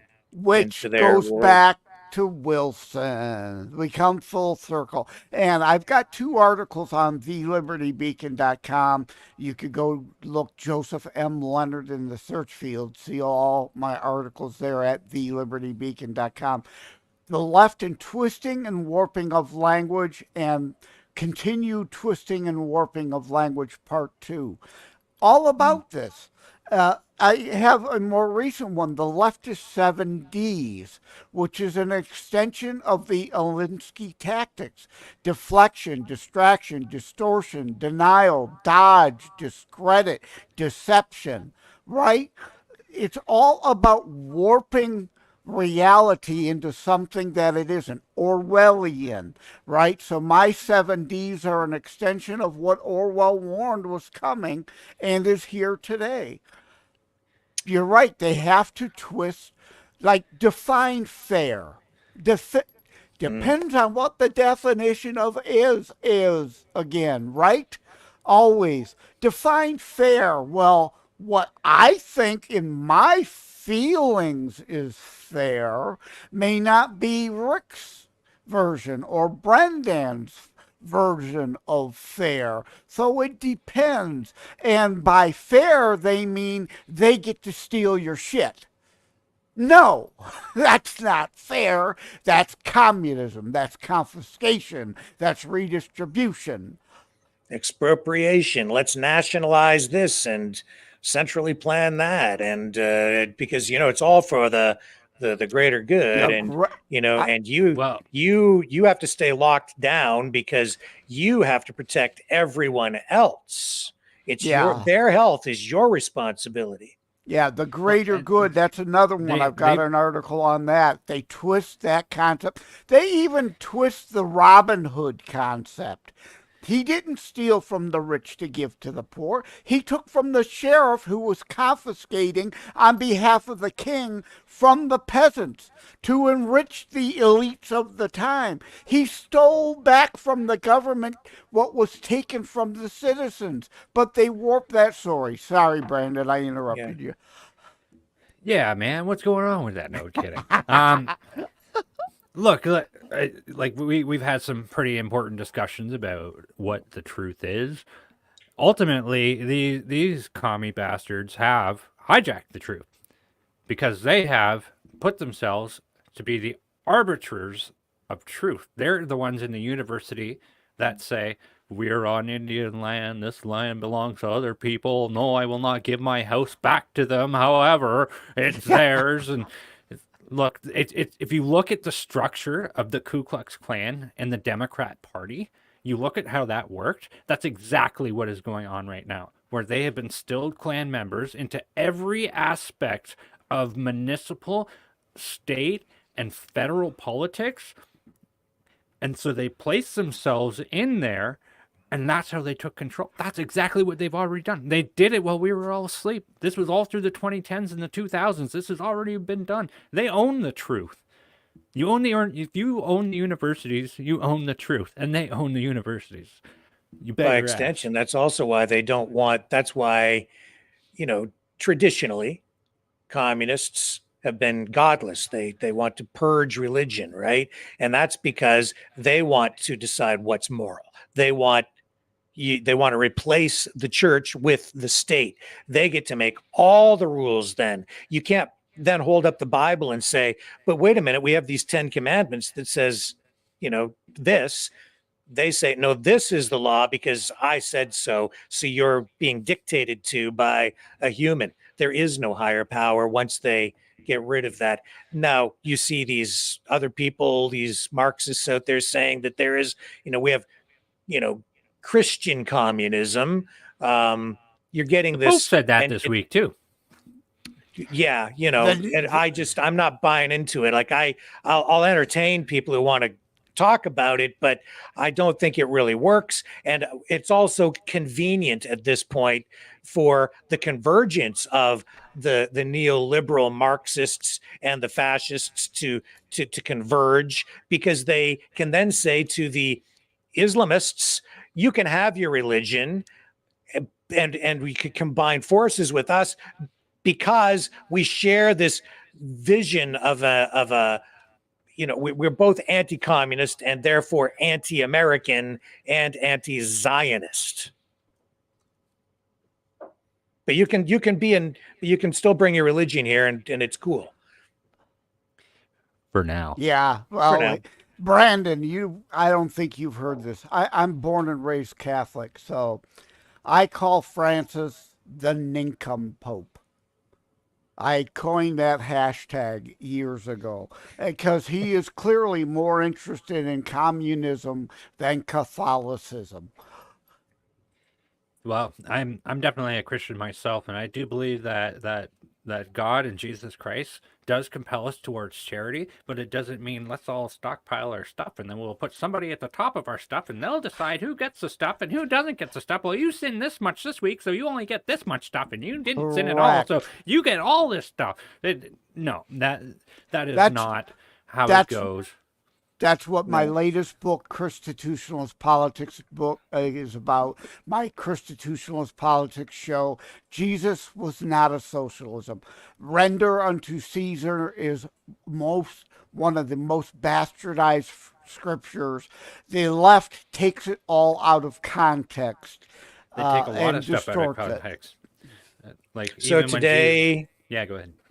Yeah, so I thought maybe we'd move on to these protests. Here's Kareem Assad. Again, out there covering these protests as she does all the time. I mean, she's done an amazing job, and please go check out her work. This is just one of the clips that she posted today. This is on a bridge in the Toronto area. And I'm not, do you know what bridge this is, Brendan, by chance?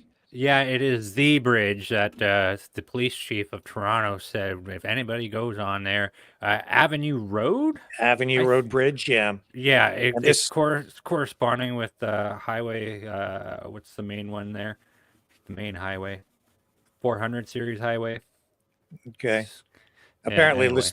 I'm not familiar enough with the neighborhood, but I guess this leads into a predominantly Jewish neighborhood, and so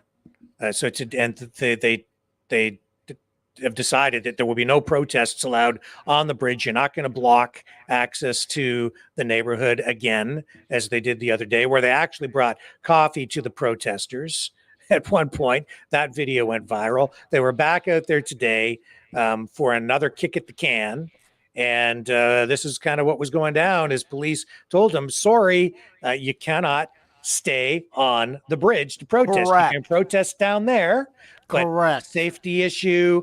It's also, an issue of intimidation for the Jewish community over here. So you can protest over there, but you can't block access, and you can't do it right on the bridge. So please go over there, and this is what happened. Sir,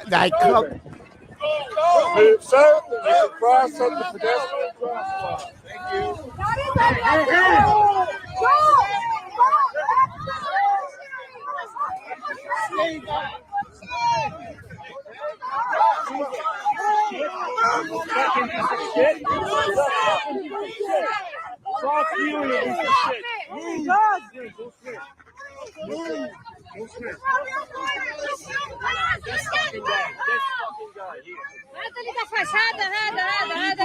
Keep moving.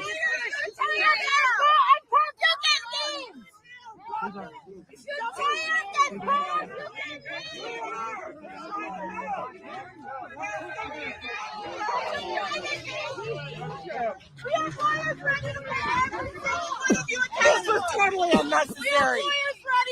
Totally unnecessary. Trust me. Oh, trust me. This is our neighborhood too. This is our neighborhood too.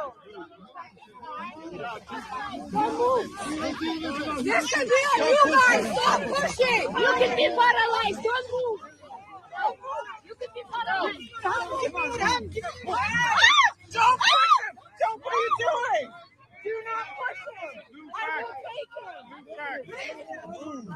She can't move it. She's on the fucking ground. Oh my God. 3 people are coming.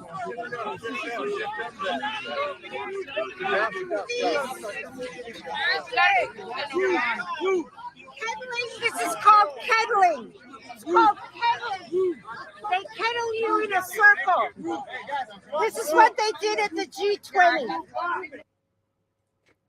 Yeah, I discussed this in my show, Constitutionalist Politics Today, and my article at thelibertybeacon.com in part, because going back to your show about control of speech, this is not free speech. You do not have the right to block the road. You do not have the right to yell fire in a crowded theater. That is not opinion. If you're inciting violence or creating fraud in the inducement of saying there is fire where there isn't any, that is fraud, not opinion, not speech. You can, could, should be rounded up and jailed for it. Brandon? Well, I mean, everybody decided that they didn't want to put up with my protests in the past. And so then Ontario created something called Bill 100, which stipulated if they suspect you're going to block any infrastructure or even suspect that you're going to protest in a place that you ought to not to, then the government reserves the right to haul your ass to the can, and there you go. And now Rick that's Walker, too far. Just one minute. Me and Rick Walker already told y'all, and we already said at that time, well, this was our protest, but what about your protest? Because you guys protest way more than we do or ever will. I did never have thought of myself as someone going to a protest, ever. But look, you guys drove me to it. We were in support of the convoy to Ottawa, but look, you guys asked for this. This was your guys' doing. And then they're going, oh, we were unjustly... What was the word that person used? They're kettling us. They're kettling us. Yeah. I wish they'd put them in a barrel and shoot them like fish. But anyway, did I say that out loud? That's my preference, but I'm not calling for incitement of violence. But no, the trucker convoy didn't purposely attempt to block roadways. They were using the roadways to get somewhere. They did. At times. They did. They At blocked, times, no doubt it happened. Yeah, they blocked a couple of borders, like border crossings and stuff like that. And I have thoughts on that, though. But yeah, please continue, Brendan. There is a large history in Canada of people taking over infrastructure to do protests, and it was allowed by under the law and under judges because it's like, well, they have the right to constitutionally protest, assemble, and therefore, yeah, it was always fine. But yeah, anyway, the trucker convoy decided all of that some time ago, and after that they put in harsh measures. And the government, Trudeau, he likes to pander to the Free Palestine team quite heavily. But now things have gotten out of hand with the whole copy thing. There's an election coming up in Canada for 2025, maybe sooner. So now Justin Trudeau is putting on his big boy pants, and now he doesn't like your protest anymore. I don't think that people should be allowed to block roadways and bridges like that because it's just disruptive to society in general. In this particular case, I would say they're targeting a community because it's Jewish. Let's face it. Okay. Someone could die. It's right. It's an absolute safety issue. You could block an ambulance. Yes. And you could have people run over because they're blocking the bridge, and it doesn't serve, I would say, a proper purpose to facilitate free speech in a proper way. What happened in Ottawa was different because they did leave some of the roadways open because it was at Parliament Hill, which was the seat of government. It's absolutely the appropriate place to protest like that. Even at the border crossings, when the truckers did shut down traffic, I would say that was still in the vein of being appropriate because, in my mind, that constituted a labor dispute. Where is their place of business? Where do those guys work? They work on the roadway. Border crossings is where they work. The issue was about the mandates and whether they should be allowed to cross the border. And there is legal precedent there for protests at border crossings in Canada for exactly those kinds of reasons. I can go back to the 1990s and point to very specific protests where they shut down the Ambassador Bridge in Windsor on a couple of occasions that I covered those stories. And while those were not entirely legal either, they were permitted. The police allowed those protests to go on for quite a while in order to facilitate a a safe resolution to those disputes, which were at the time still directed at government because they were about the free trade agreement between Canada, the United States, and Mexico, right? But it was also a labor dispute because it was specifically about the truckers and it was about the border. It was about industry. So they basically set their picket line up there, no different than if workers at a factory went on strike and set up a picket line in front of the factory to kind of say, hey, we're part of the means of production here and we're withdrawing our services in a labor dispute, and we have the right to bargain collectively, and part of our only power to facilitate proper bargaining is we have the right to withdraw our labor. And that's what they're doing at the border. And that's how important we are to your operation. So in that way, it was appropriate for them to protest there. It was appropriate for them to shut that border down for a time and protest in that way, because that was effectively a citizens' strike, by a group of people that were directly had a stake. They were stakeholders in that way, you see. And so it was, in my mind, and I think it can be argued very effectively that was appropriate. What we're seeing here, that's not. That's going to inconvenience a bunch of people that they don't even know. A bunch of people who are not directly necessarily involved. It's the people who are directly involved. They're being targeted for reasons that go beyond free speech because they're being targeted for their ethnicity or their religion or their political beliefs and so on. That's not appropriate. They're targeting them because they're Jews. And that's hate oriented, and it's not appropriate. So it's a different, sick. each thing has to be examined. Its own merits. Judged on its own merits. That makes it difficult for police because then they have to become, they have to adjudicate this on the scene and decide how they're going to respond in order to protect everyone's rights and keep people safe at the same time. It's a very difficult balancing act for them. And I don't envy those officers there today at all. It's also a difficult balancing act for Prime Minister Justin Trudeau because now the left is going to hate him and the right is going to hate him. Well, I was going to mention you when Rick was saying about Trudeau coming down on the side of the pro-terrorists here. Yeah, again, Biden tries to have it both ways. So at least Trudeau is being with one camp, not trying to play both sides at the same time. I think he does quite a bit. Play both sides too. Would you say, Brandon?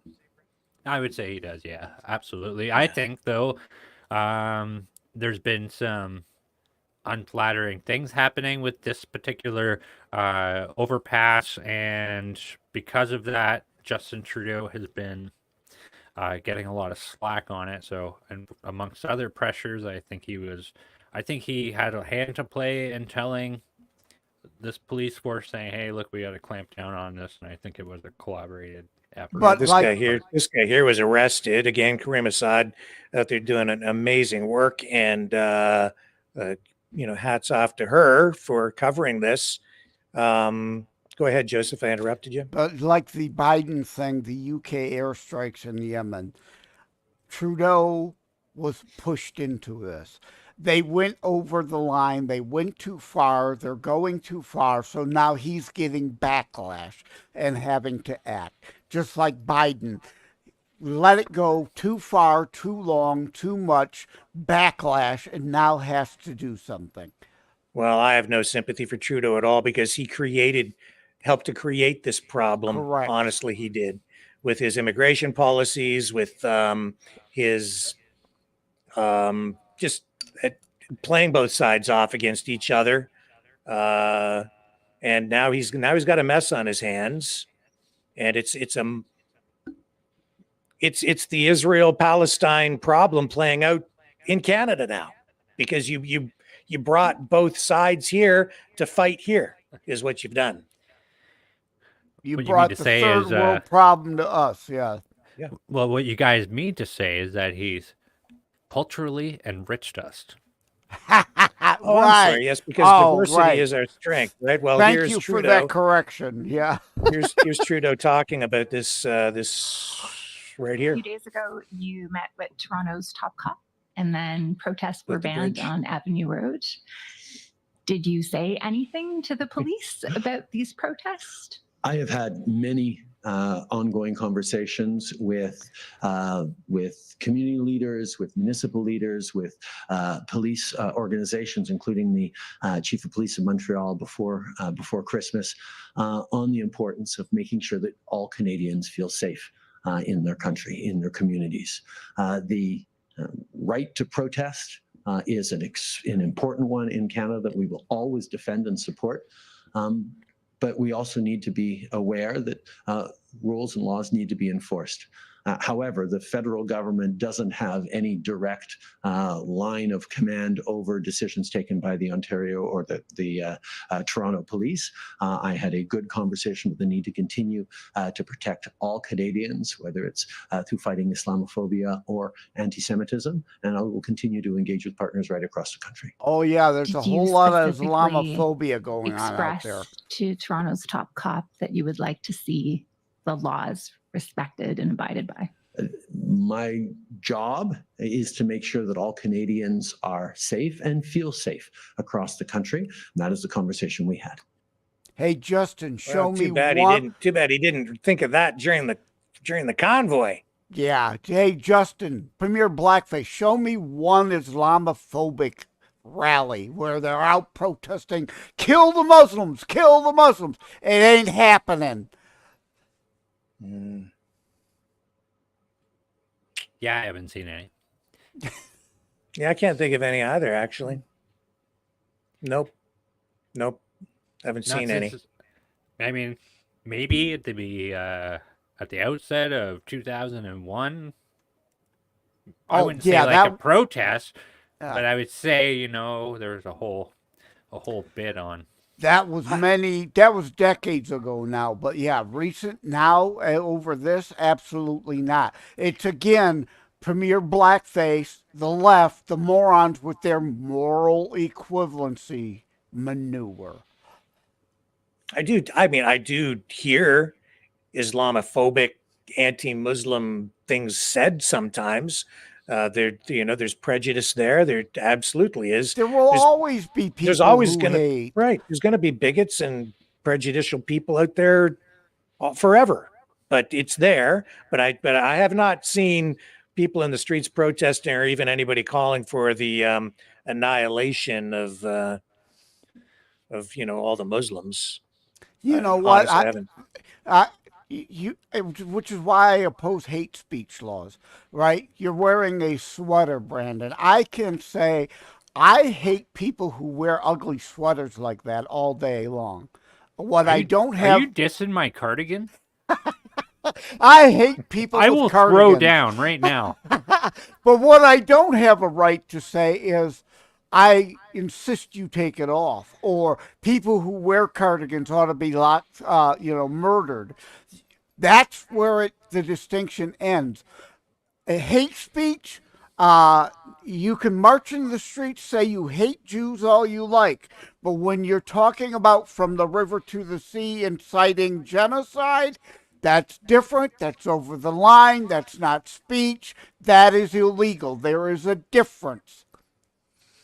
I think there's something important about the press conference that we just witnessed there when Justin Trudeau said, well, whether it's anti-Semitism or Islamophobia, could you imagine being stuck in that spot? Like, Islam and anti-Semitism like go hand in hand, and they have for thousands of years. Like, what a statement to make. He's in the middle, and he's being pulled on both ends of it. It's not going to go good for him. Well, that's why I'm, not surprised to hear the pro-Palestinian pundits, influencers online spinning up the narrative where it's like it's evolved, right? From people would say, oh, we need a two-state solution. Now, if you listen to the people who say they always, what I'm hearing is I'm not anti-Semitic, but right, but I don't, the narrative has evolved where I said they were going to replace elite with Jew. Now they're taking it a step further now, where it's like, I'm not anti-Semitic and I don't want the Jews to be, whatever, annihilated, but there can no longer even be a two-state solution. No, there can't be. So we have to just, so what it really means is, and I'm hearing this, now we have to have one state, but it can't be controlled by Israel. So Right. what does that mean? It means that all the people of Israel are going to have to leave, because I'm hearing, well, they're just going to have to live together. They are not going to live together. It's not going to happen. Israel has tried that for how long? And 5 different times they have been offered their own state for peace, land for peace. 5 times the Arabs all rejected it. 5 times. There is one Israeli state surrounded by tons of Islamic states. There is a multiple state solution you refuse to abide by already.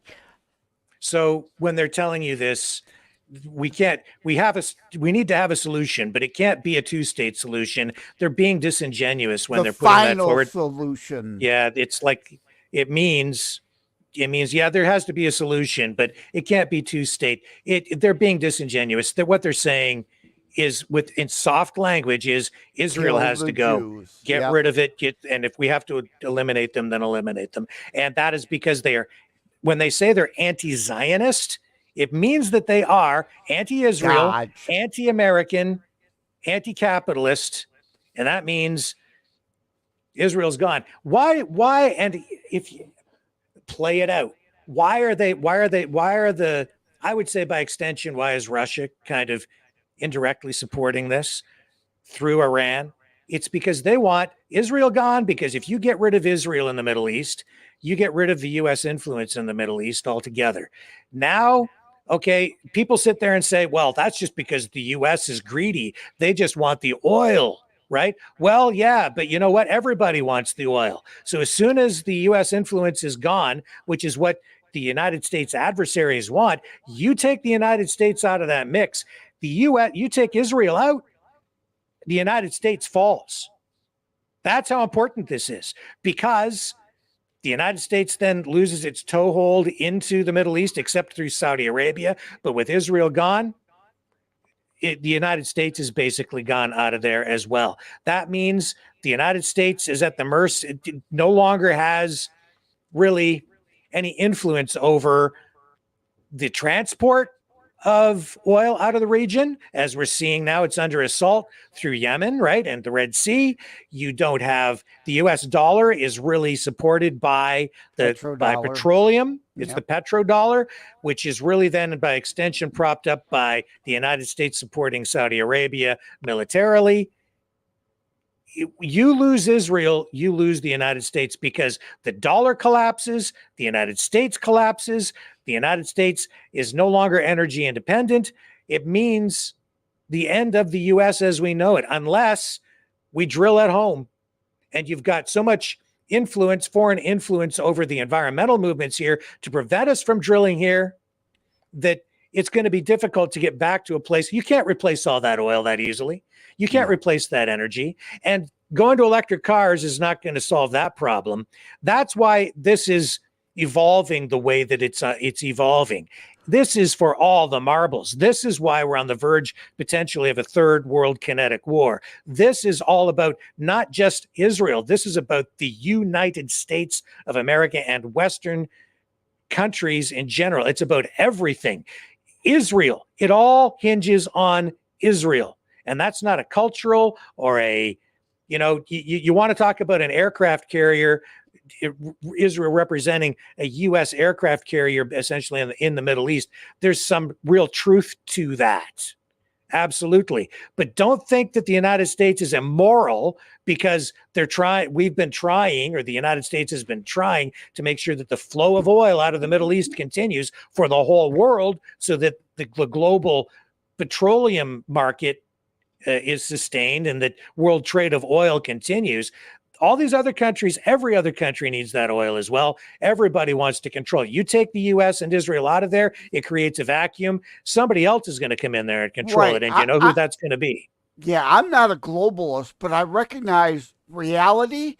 Again, America alone don't work anymore, not in our modern society. I'm not a globalist, but I recognize, yes, we are attached globally through the economy because of fast ships and fast planes. This isn't the 1900s. This is the 2000s now. So we are interconnected. And everything is oil-based. Even your moronic windmills require petroleum, you morons.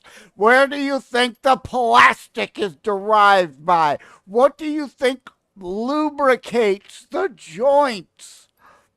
The solution is drill, baby, drill. Produce oil at home domestically. It's all about fracking, okay?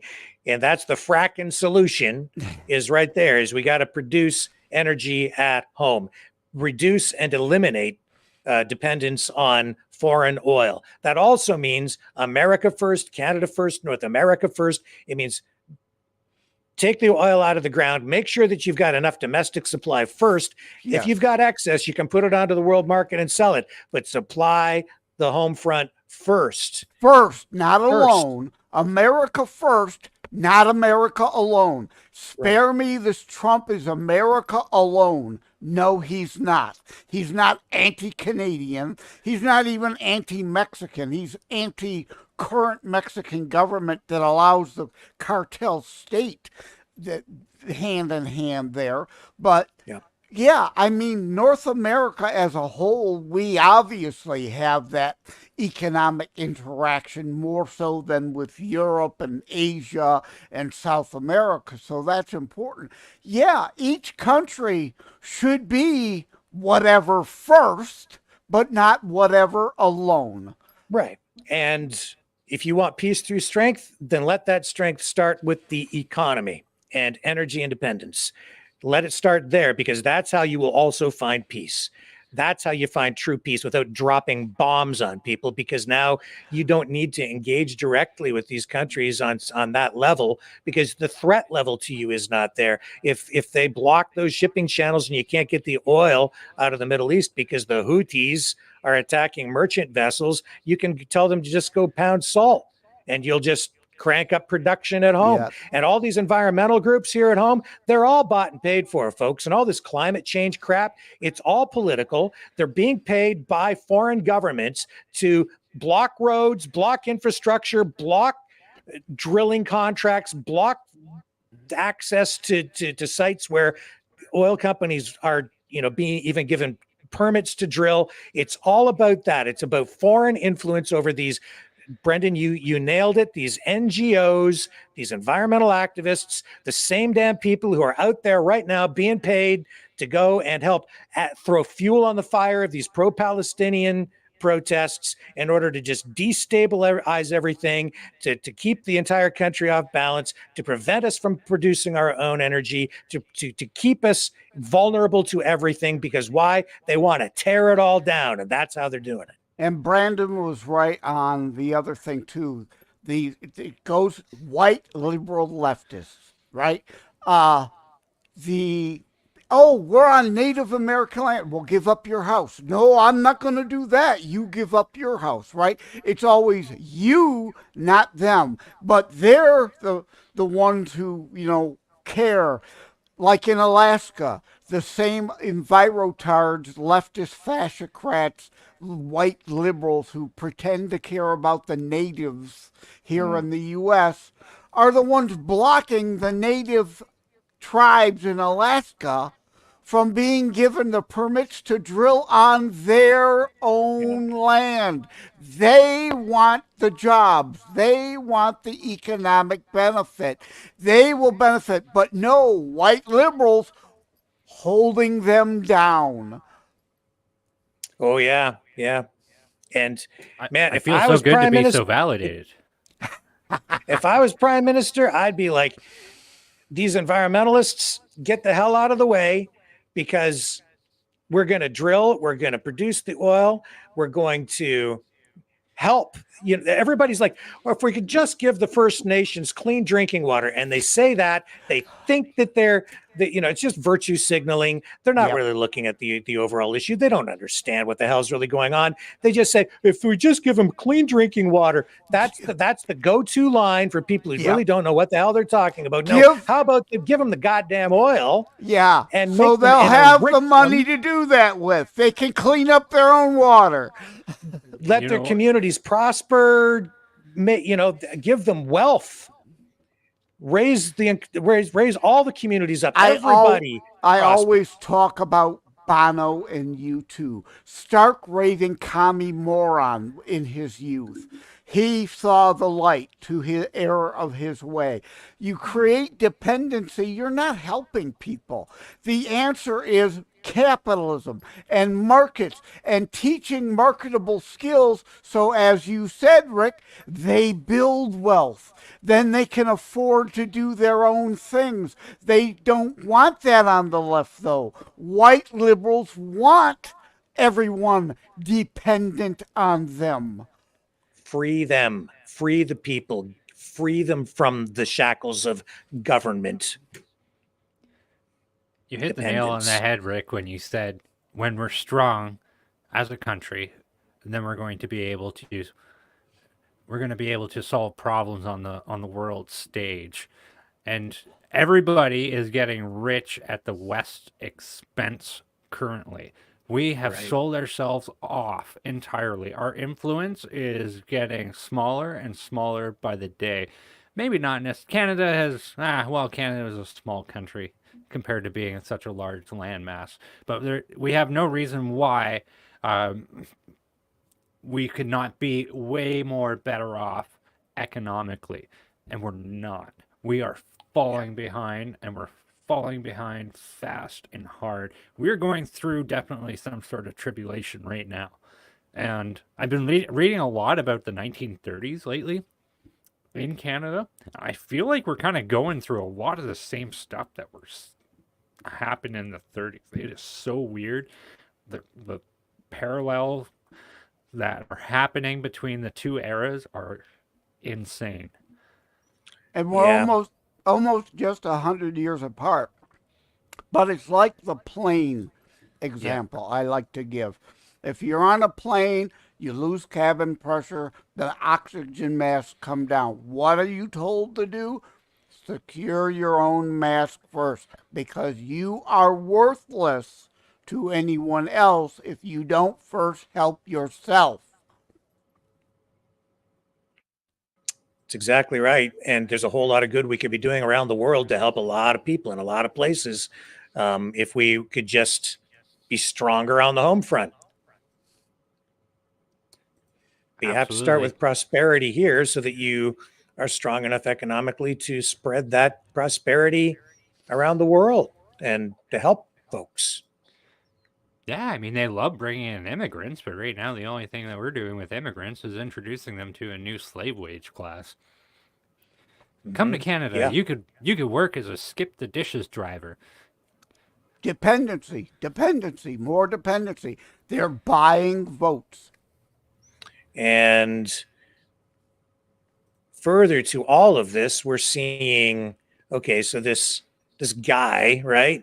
This millionaire connected to, well, first of all, we saw that organization. What was it called there? I've already forgotten their name. Brendan, that website we had up. Yeah, the Plenty Collective. Okay. Yeah. All right. And then this guy here also connected through this Toronto Sun investigation. And then, we went and found more information on him, this Neville Roy Singham.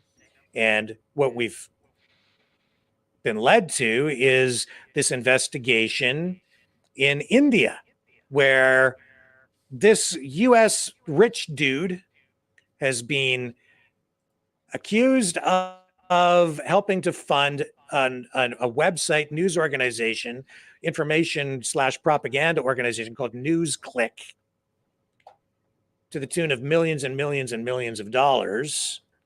And let me show you NewsClick. And he's been accused of helping to facilitate what is illegal in India under, what do they call it there? I can't remember the name of the law, but it's spreading information that is Yeah, it was disruptive, in your. I guess, Let basically. Let me try to grab that email back that you sent me. Yeah. And so this website, if you go to it as well, he's being accused of spreading Chinese propaganda and helping to fund Chinese propaganda. India's and they've made in India Unlawful Activities Prevention Act is what you sent me. right. So here's the NewsClick website. Let me bring it up. This is, this is again a slippery slope. I don't know. I haven't fully formulated an opinion on this yet because it also involves free speech, right? And issues of free speech. But in India, the laws are different. So they have effectively raided over 100 locations, residences, businesses. They've affected, I think, almost an equal number of arrests in India. Here's the website, NewsClick. It's called the NewsClick Scandal. And if you look at the kinds of stories that or the way they cover stories, it's very Marxist, okay? It's all very pro-Palestine, of course. It's Marxist, it's left-wing, communist. It's easy to see why someone would say that this could be taken as Chinese propaganda, and they have a paper trail on it out of India. It's also interesting to see this happening at a time when there is heightened tension between India and Pakistan, India and Canada, India and Trudeau. This plane broke down. He was accused of having drugs on board. While it was in India, he was offered a ride by India and he turned it down. This after we've seen assassinations of Indian separatists, Khalistanis, here in Canada. Canada acknowledging that because that's an affront, an existential threat in a way to the Indian government. Trudeau has a history now of allowing these Khalistani separatists into Canada and protecting them by giving them dual citizenship so the Indian government can't touch them while they continue to choreograph these separatist activities back in India. And then you've got this stuff going on with NewsClick and the funding of it and the paper trail there, and this political activist and rich guy who's, I believe he's from the United States. He has U.S. citizenship and being connected to the protests on the streets in Canada, pro-Palestinian, and it's all coming together. Yeah, you see, you start connecting the dots and it Yeah. doesn't take long. And the next thing you know, it's like, holy smokes, it's all connected. I don't know where Violet Mountain in the chat is getting her info, or if she has a link to a source that she feels credible, but she is saying in the chat that him, Neville, has joined a Communist Party workshop about international promotion of the Chinese Communist Party. So, would that surprise anybody?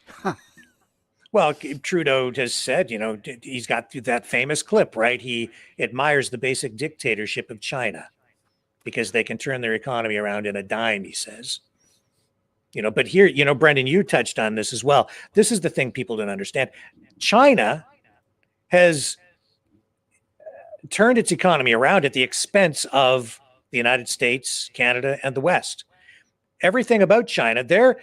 People say, well, we're so dependent on China. Well, what are we going to do if we go to war with China? China needs us as much or maybe more than we need them, because they need to sell us the stuff. That's the Nixon philosophy of opening China, which in the 60s, I agree with Nixon, made sense as a wedge between China and Russia. Where it went wrong, the problem wasn't Nixon. The problem was the Mitt Romneys of the world and the Bill Clintons of the world in the 90s, who then sold us all out entirely to China for their personal financial interests in China. Yes. We allowed our industry incorrectly to outsource production to countries, in particular China. Security related ones, especially. Yes. Now, I'm all for outsourcing, letting some things be outsourced, but your security related items, you absolutely cannot. Your pharmaceutical items, like we have allowed to happen, cannot be. These are security issues and threats.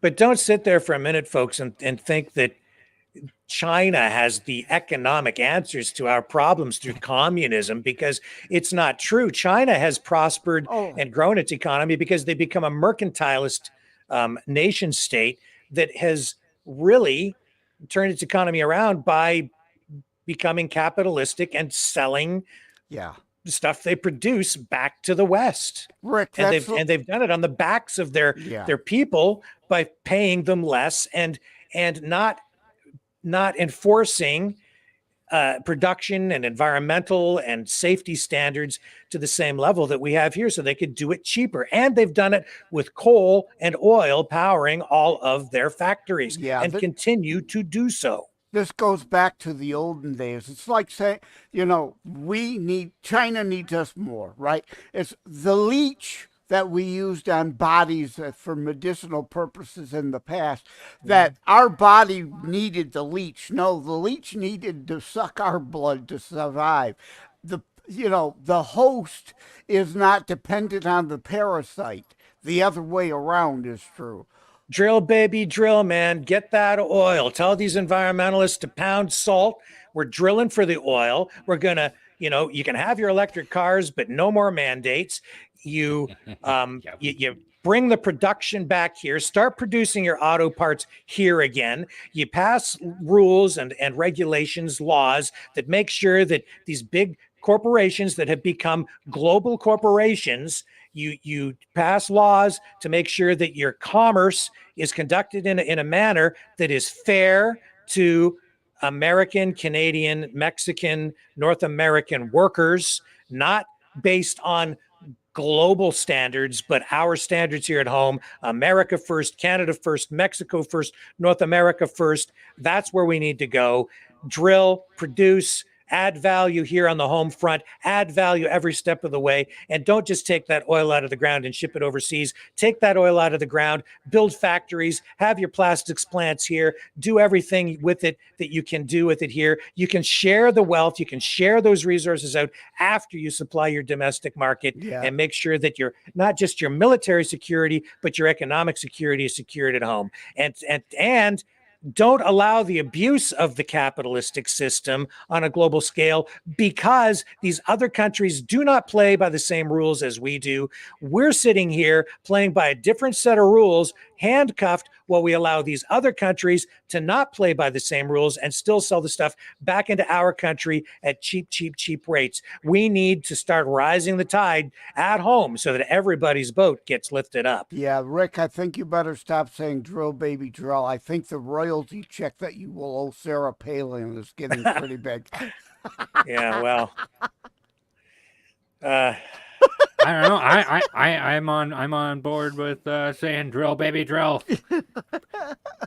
Black gold, Texas tea. Yeah, and here's Louis Fast, who wants everybody to go to this link because he's decided he hates me, because he's a paranoid schizophrenic who wants everyone to go there because of some BS that this guy is spreading. So I'm just going to hit it straight up, because he's decided that he is going to take down our channels, has been threatening me in emails And I don't know, Louis, why you've decided you hate me so much or why you have to be so disruptive and negative, but I really would appreciate it if you would stop threatening me by email. And if you're going to come into the chat and, feel free to direct people to whatever you want where people are hammering me. I'm just not going to acknowledge it beyond that. But if you really want people to know, there's the link. Go ahead and watch whatever you want to watch and believe whatever you want to believe. That's because I'm just not going to play the stupid game. Yeah, that's because thanks for doing you that. know what? Another guy hiding with no photo, like for the guy that was on pretending to be a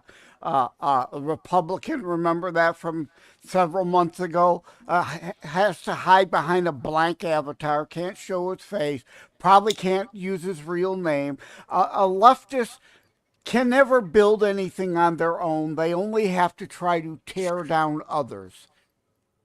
So there you go, folks. Are you happy now, Louis? Now you don't have to keep posting in the chat to attack me. Just if you want to know what Louis was, go ahead, okay? And Louis, keep on doing your best to destroy the channel. You said that you're going to destroy me. Go ahead, that's fine, okay? You can get your whole whatever you're going to do with your people and your team and whatever it is you think you're going to do. Just go ahead and do it, and I'll just suffer the consequences. Apparently, he got banned or something in the chat by one of our mods, and his nose is all out of joint again, and he thinks that I'm some evil person. So whatever, man. Okay, I'm tired of it. So just whatever. Okay, but you hurt his feelings, Rick. Just whatever. Just go ahead. Oh, look, so I'm on there, and it says Rick Walker, former CTV journalist, liar, has stated publicly that he is aware that Kevin J. Johnson, and a team of Derek Story, Ed Jaminix, I don't know, a bunch of names here, renowned and loved truckers convoy. What? He checked none of his sources, otherwise he would have known that Derek was in Calgary and I was in maximum security prison. It doesn't even. It's from a long time. It's from almost a year ago now, and it's just stupid. And I see that. And it's not even true. I didn't say what the guy says that I said. He says that I lied about him, but he lied about me lying about him, and I did. It's just stupid. I don't even know the guy, and whatever, man. It's like I'm just living rent free in their minds. So yeah, we've got the same thing here in the U.S. As you know, I co-host Savaged Unfiltered. There's another left-wing loon podcast that hasn't even broadcast in months now. We think they're probably dead. We always call them Clueless Nation. That's not their name, but that's what they are. And it's the same thing. They lie about what we say to set up their lie. It's like Media Matters. So Savaged Unfiltered, we know Media Matters watches. And anyway, they will take out of context what we say. Yeah, and Louis, I've spoken to Louis on the phone. Okay, I think I've got his phone number here. Anyway, because he's phoned me. So Louis, I love you, man. Okay, when you calm down and you realize that I'm not your enemy, for whatever reason, I'll unban you because apparently you're banned. I don't even know what name you're in. I even went in and looked. You got to unban me. I will unban you when you stop calling me. Well, names that I can't even repeat here on the air. Okay, and stop attacking me for paranoid reasons. I'm happy to bring you back, and you found your way back into the chat anyway, so I guess you're not banned. So I don't know what the hell you're talking about. No wonder I can't unban you. You're not banned. So stop being so freaking paranoid, and it'll be okay, and you can come back, and everything will be all right. I don't know what else to say, man. You're okay. You're a nice guy. He's just decided that. I don't know what it is. It's just get your back on your meds, I guess. It's fine. And again, this episode brought to you by Big Pharma. Right. Whatever. Call back. Okay, Story, I didn't mean to sidetrack and get into personal crap. I'm just like, if you're going to be in there disruptive in the chat, then let's just deal with it and move on. Okay, let's move on. Where were we? In fact, you know what? Let's Moving take a on. little. Can we take a little And break now now? for And something completely different. let's just move on, and we'll just pretend that didn't even happen. Okay, be right back.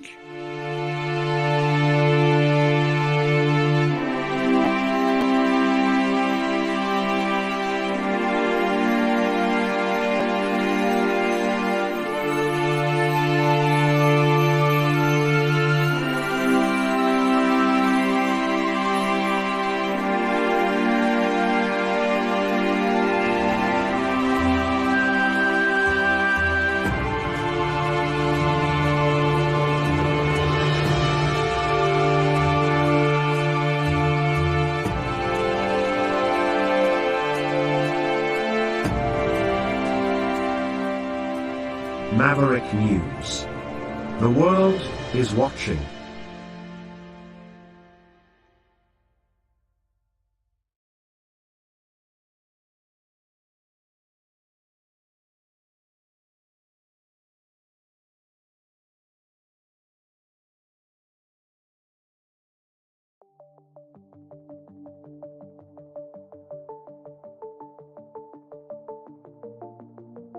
Greetings, brave Mavericks. Our quest for truth continues. We go beyond fake news. Together we expose propaganda. Together we pull others out of rabbit holes. We are maverick thinkers. We are all unique individuals, defenders of individual rights and freedoms, credible, trusted, grounded in reality. Maverick News, Maverick News. Defending free speech, free speech. Donate at freedomreporters.com. Do it now. Tomorrow may be too late. Maverick News. The world is watching.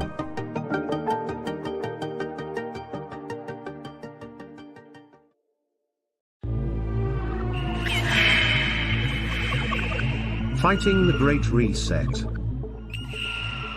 by leading the Great Resistance.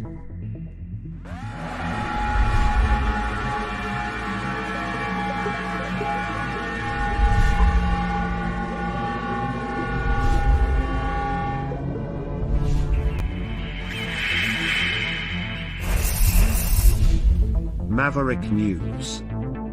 The antivirus programs for your mind.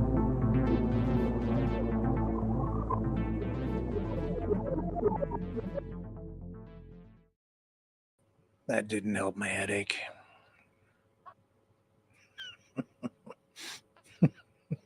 It's a tumor. Oh my God, that's a tumor, Rick. It's not a tumor.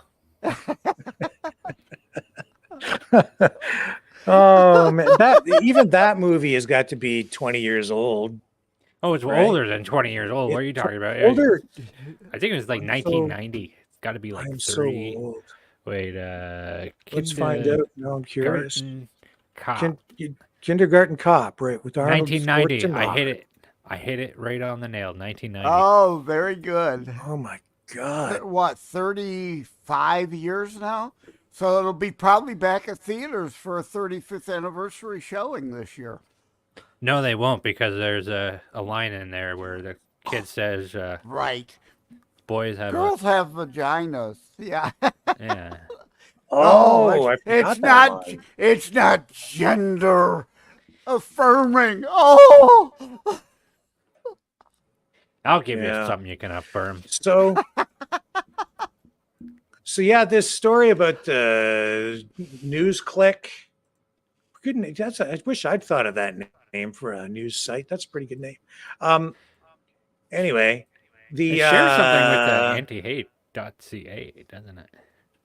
Like the way it's kind of all laid out, it just kind of has similarities with antihate.ca. I hadn't thought of that.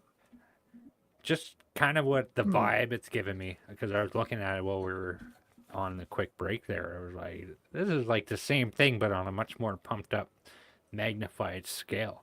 Oh, you were watching that? I thought you were feeding Louis some dirt on Rick in the break. Yeah. So here's The Wire, and they've really picked up on this story. I mean, American millionaire Neville Roy Singham, who has been named as an accused in the NewsClick terror case, has rejected the allegations that he is running a funding network affiliated to the Chinese government's propaganda arm to spread China's talking points around the world, including in India through media outlet NewsClick. In a 4-page rebuttal available to The Wire, Singham called the New York Times article, because there was an investigation by the New York Times as well on this, which first came out with allegations against him, misleading, and described the article as an innuendo-laden hit piece based on the August 5th New York Times article. The Delhi police's special cell named him an accused in the case in which the editor and an employee of NewsClick were arrested. Close to 100 persons, including journalists and activists, were also raided, calling the NYT piece a great disservice to the cause of press freedom. Singham said the NYT intentionally chose not to publish all the factual rebuttals that I provided to them on July 22nd, 2023. So you can see where this all goes. Obviously, it's an assault on free speech. Yeah. At what point does propaganda stop being free speech? I don't know. Do you have any thoughts on that, guys? That's an interesting question. That's a big question. Where is the line?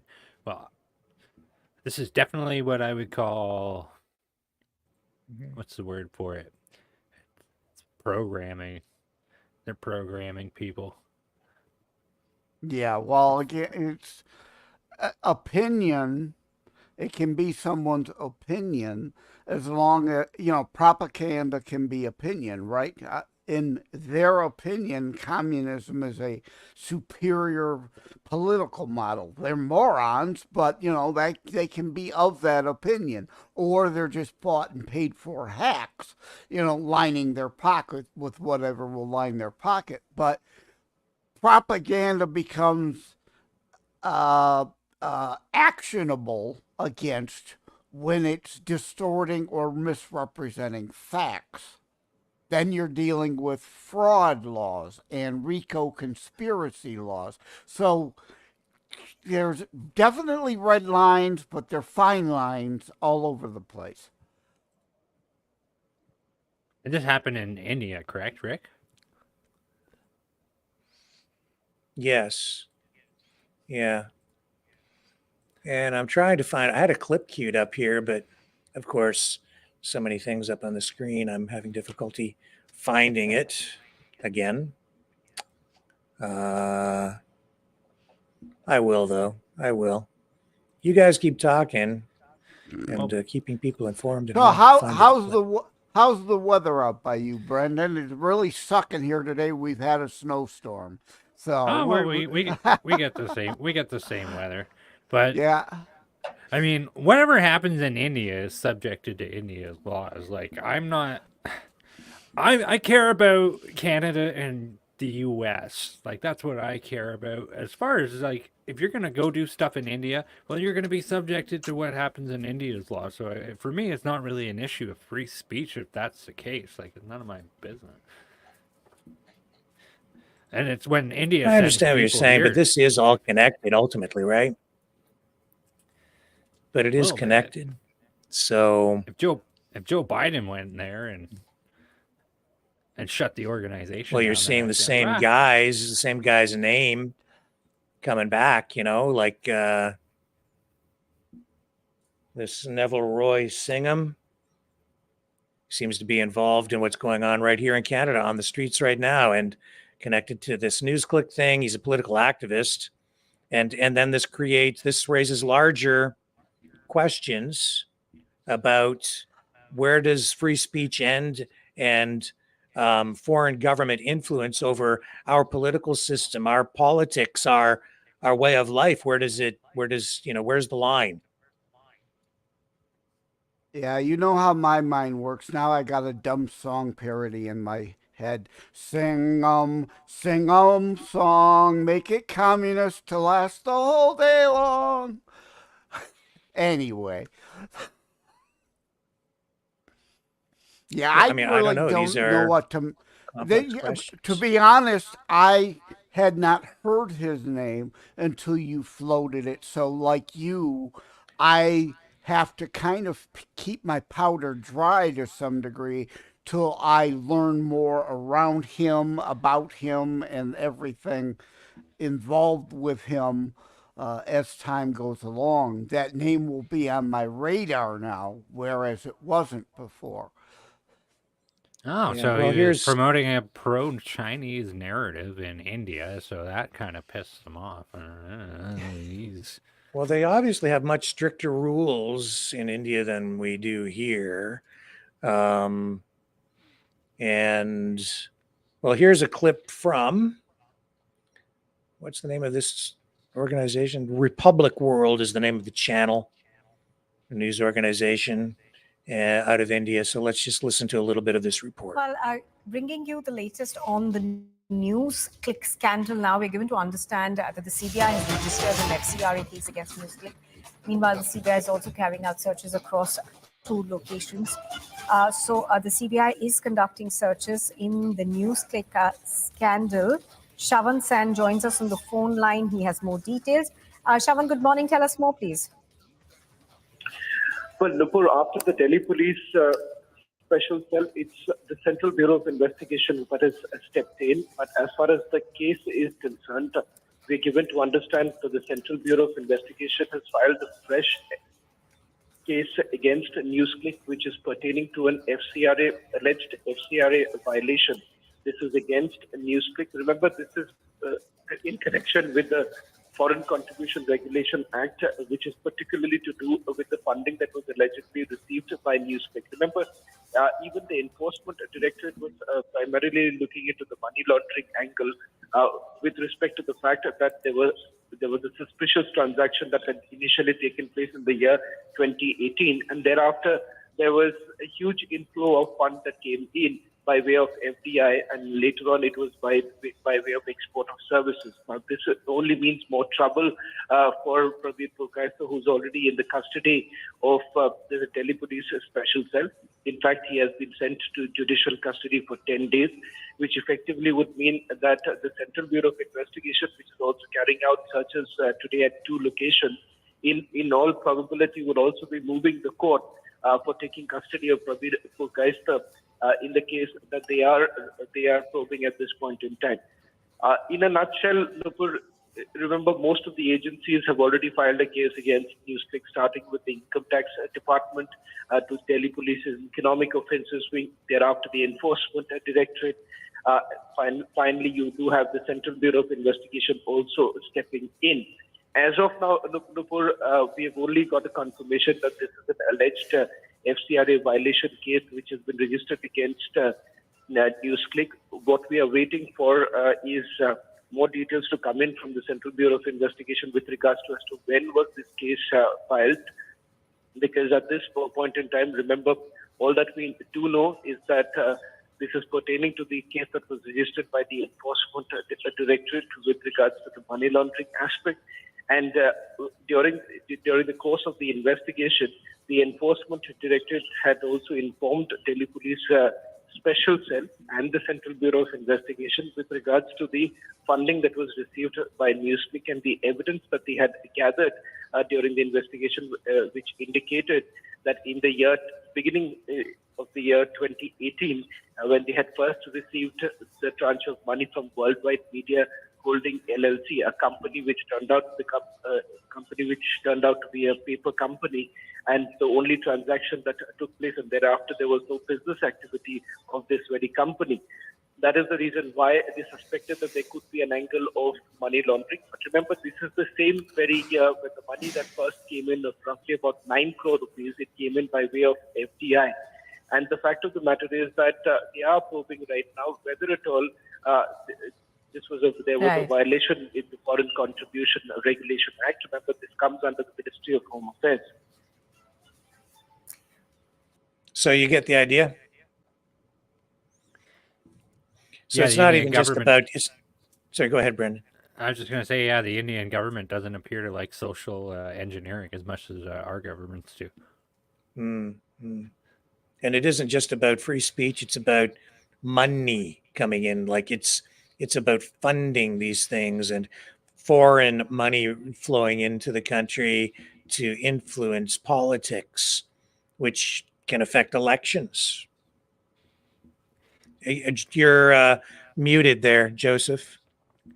That's quite dramatic, though, right? Oops, sorry about the Yeah. money China has drained from the U.S. using to influence other places now. Yeah. So, I mean, you get the money involved. Now it's not just so much an issue of free speech. I would say now it's becoming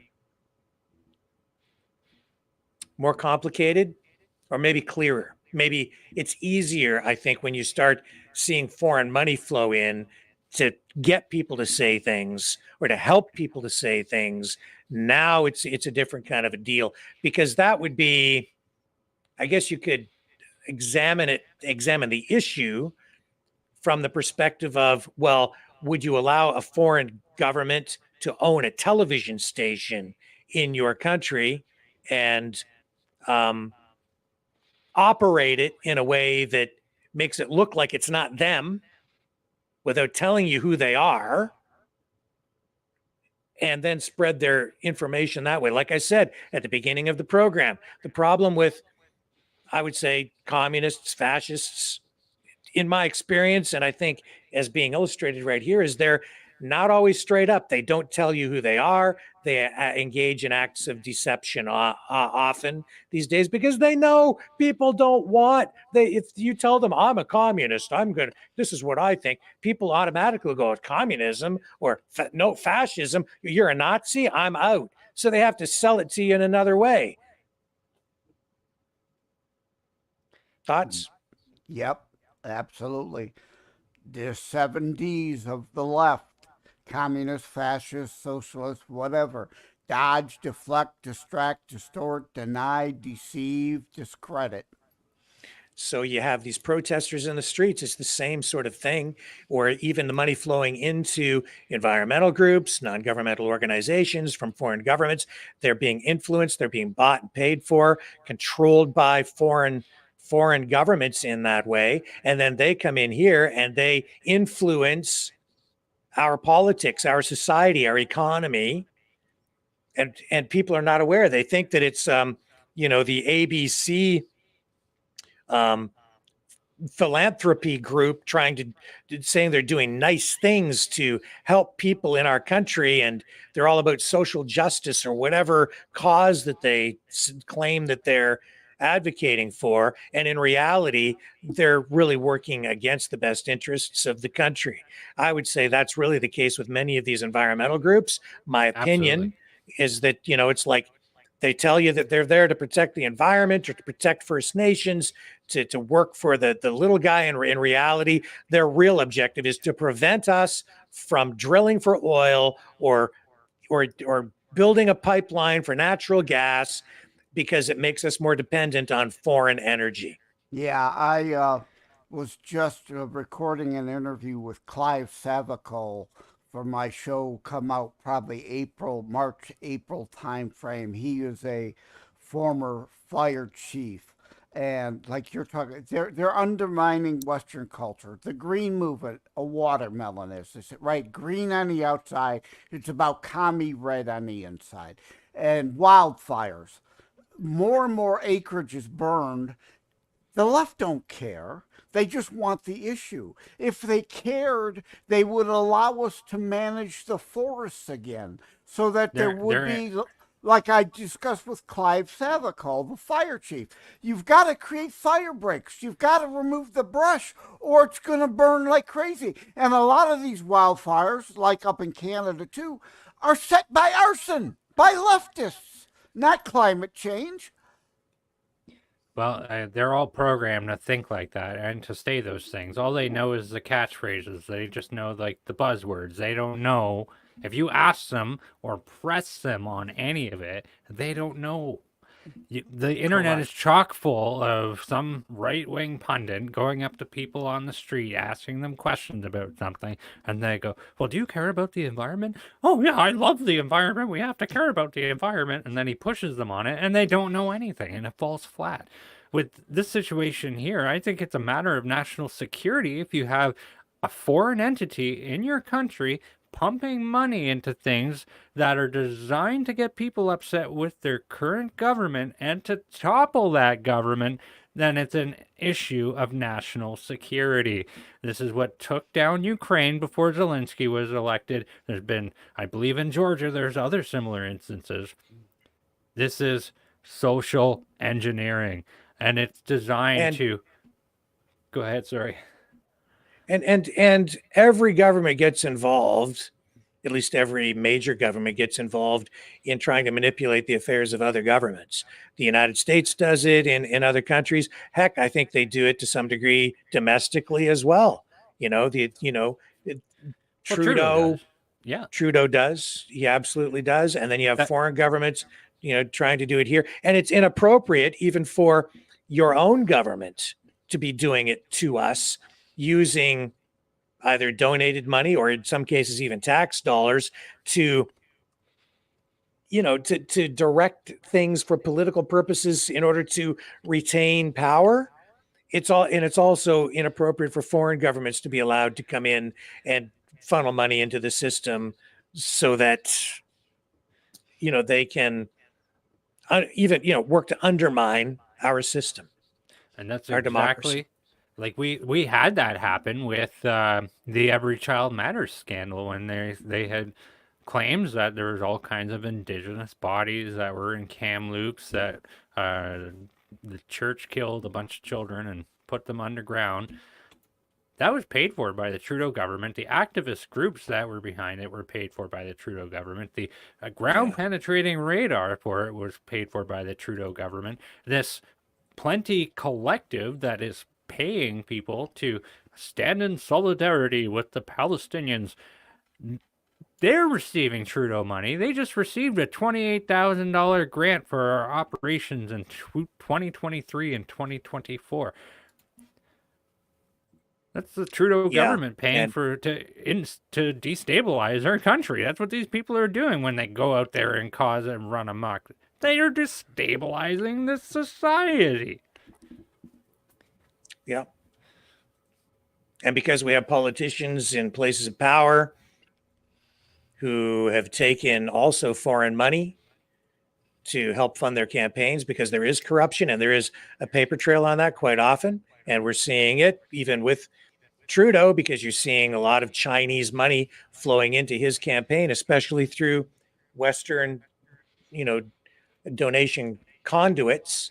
And we've seen absolute direct proof of that, through donor lists, especially out in British Columbia.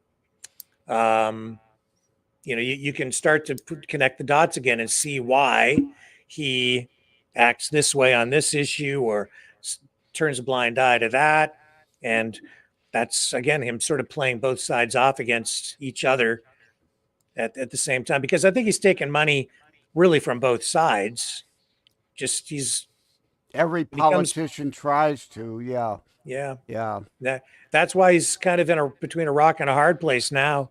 He's having trouble navigating this because he's got to satisfy the Jewish community, the pro-Israel lobby, and at the same time he's been taking money from, well, I shouldn't make these accusations straight up. I mean, I can't say that Trudeau is directly taking the money. You suspect. Well, there is documentation showing that money is flowing into the Liberal Party through political donations. And I'm not saying that it's illegal. Yeah, it might not even all be illegal, right? But the influence is absolutely there. And that in itself is corrupting. Maybe not in an illegal way. Maybe it is illegal. That's why we need more financial transparency as well. Yeah, but it's okay when the left does it. It's not okay if anybody else does it. That's like with here in the U.S., the weaponization ever since Obama weaponized the IRS to go after conservative groups who got together to put together money as a PAC to secretly come together, whereas leftist PACs for years have gotten away with under law what they were doing, but they got attacked, the Tea Party groups. And, the weaponization of the alphabet rainbow alpha or the alphabet agencies in the US, the DOJ, the FBI to go after Trump for while ignoring still the Hunter Biden laptop with the evidence of Biden crime family crimes and the literal evidence of Biden on video. If you don't get rid of the prosecutor by whatever time, I'm not going to give you U.S. taxpayer dollars. That's called extortion. That's called bribery. There's also this narrative about the about AIPAC, right? The pro-Israel lobby, pro-Jewish lobby, and how much influence they have over the United States and how they control the United States. It ties into the whole anti-Semitic trope thing. Okay, I was looking. I just took a little time to dig a little deeper into that, and again, I'm like, this is just such a misdirection. Because yes, AIPAC is a lobby group. Yes, they do advocate for pro-Israel, pro-Jewish. Anyone can have their own lobby group. There's nothing wrong with that. There are thousands. I think there are over 12,000 lobby groups in the United States. It's a legal process. I'll tell you this, AIPAC doesn't even make the top 10.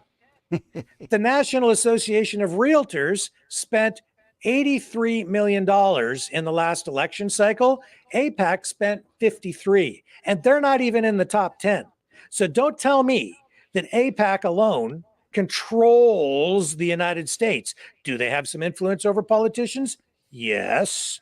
So too do over 12,000 other lobby groups. Yeah, I've got a chart here in the U.S. There's the left constantly crying about the Koch brothers, the Koch brother money, influencing American politics. Meanwhile, I have the chart of all the 100 left-wing PACs that spend far more money than the Koch brothers ever have combined on an annual basis. But, again, it's fine when your side does it, but heaven forbid somebody else do it. Makes sense. All the big money is in the big cities, and all the big cities are Democrats. Mm-hmm. Yeah, so not a surprise there. All right, well, my stomach's starting to growl. I have got to get some pizza in my stomach.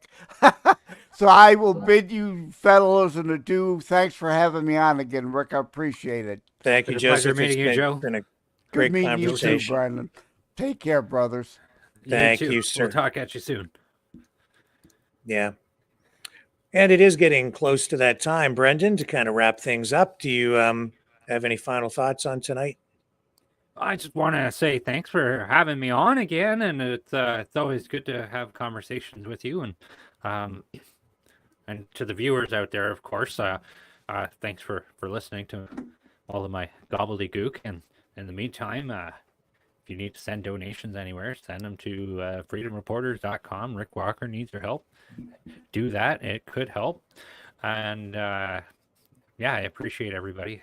It's been a great evening. Yeah. And you can donate at freedomreporters.com. You can also just like, share, subscribe. That helps us out a lot. Subscribe over on the Rumble channel.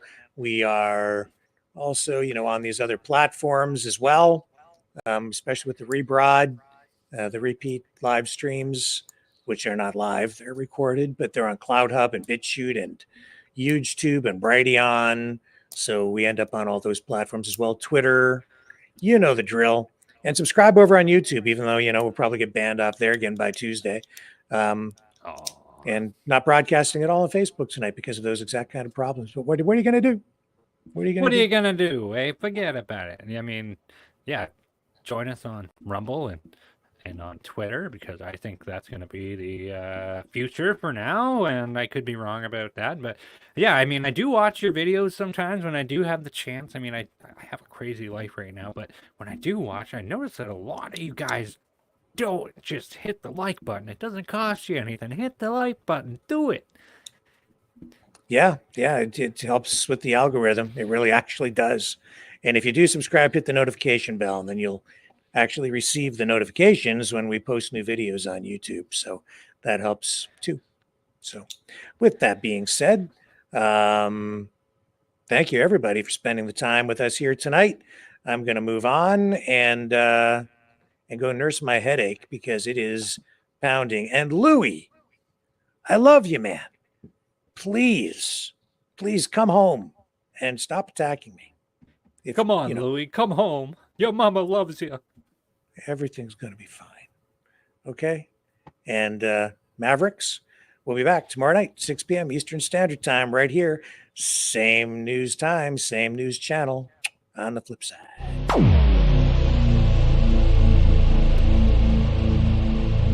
This has been a Maverick Multimedia production.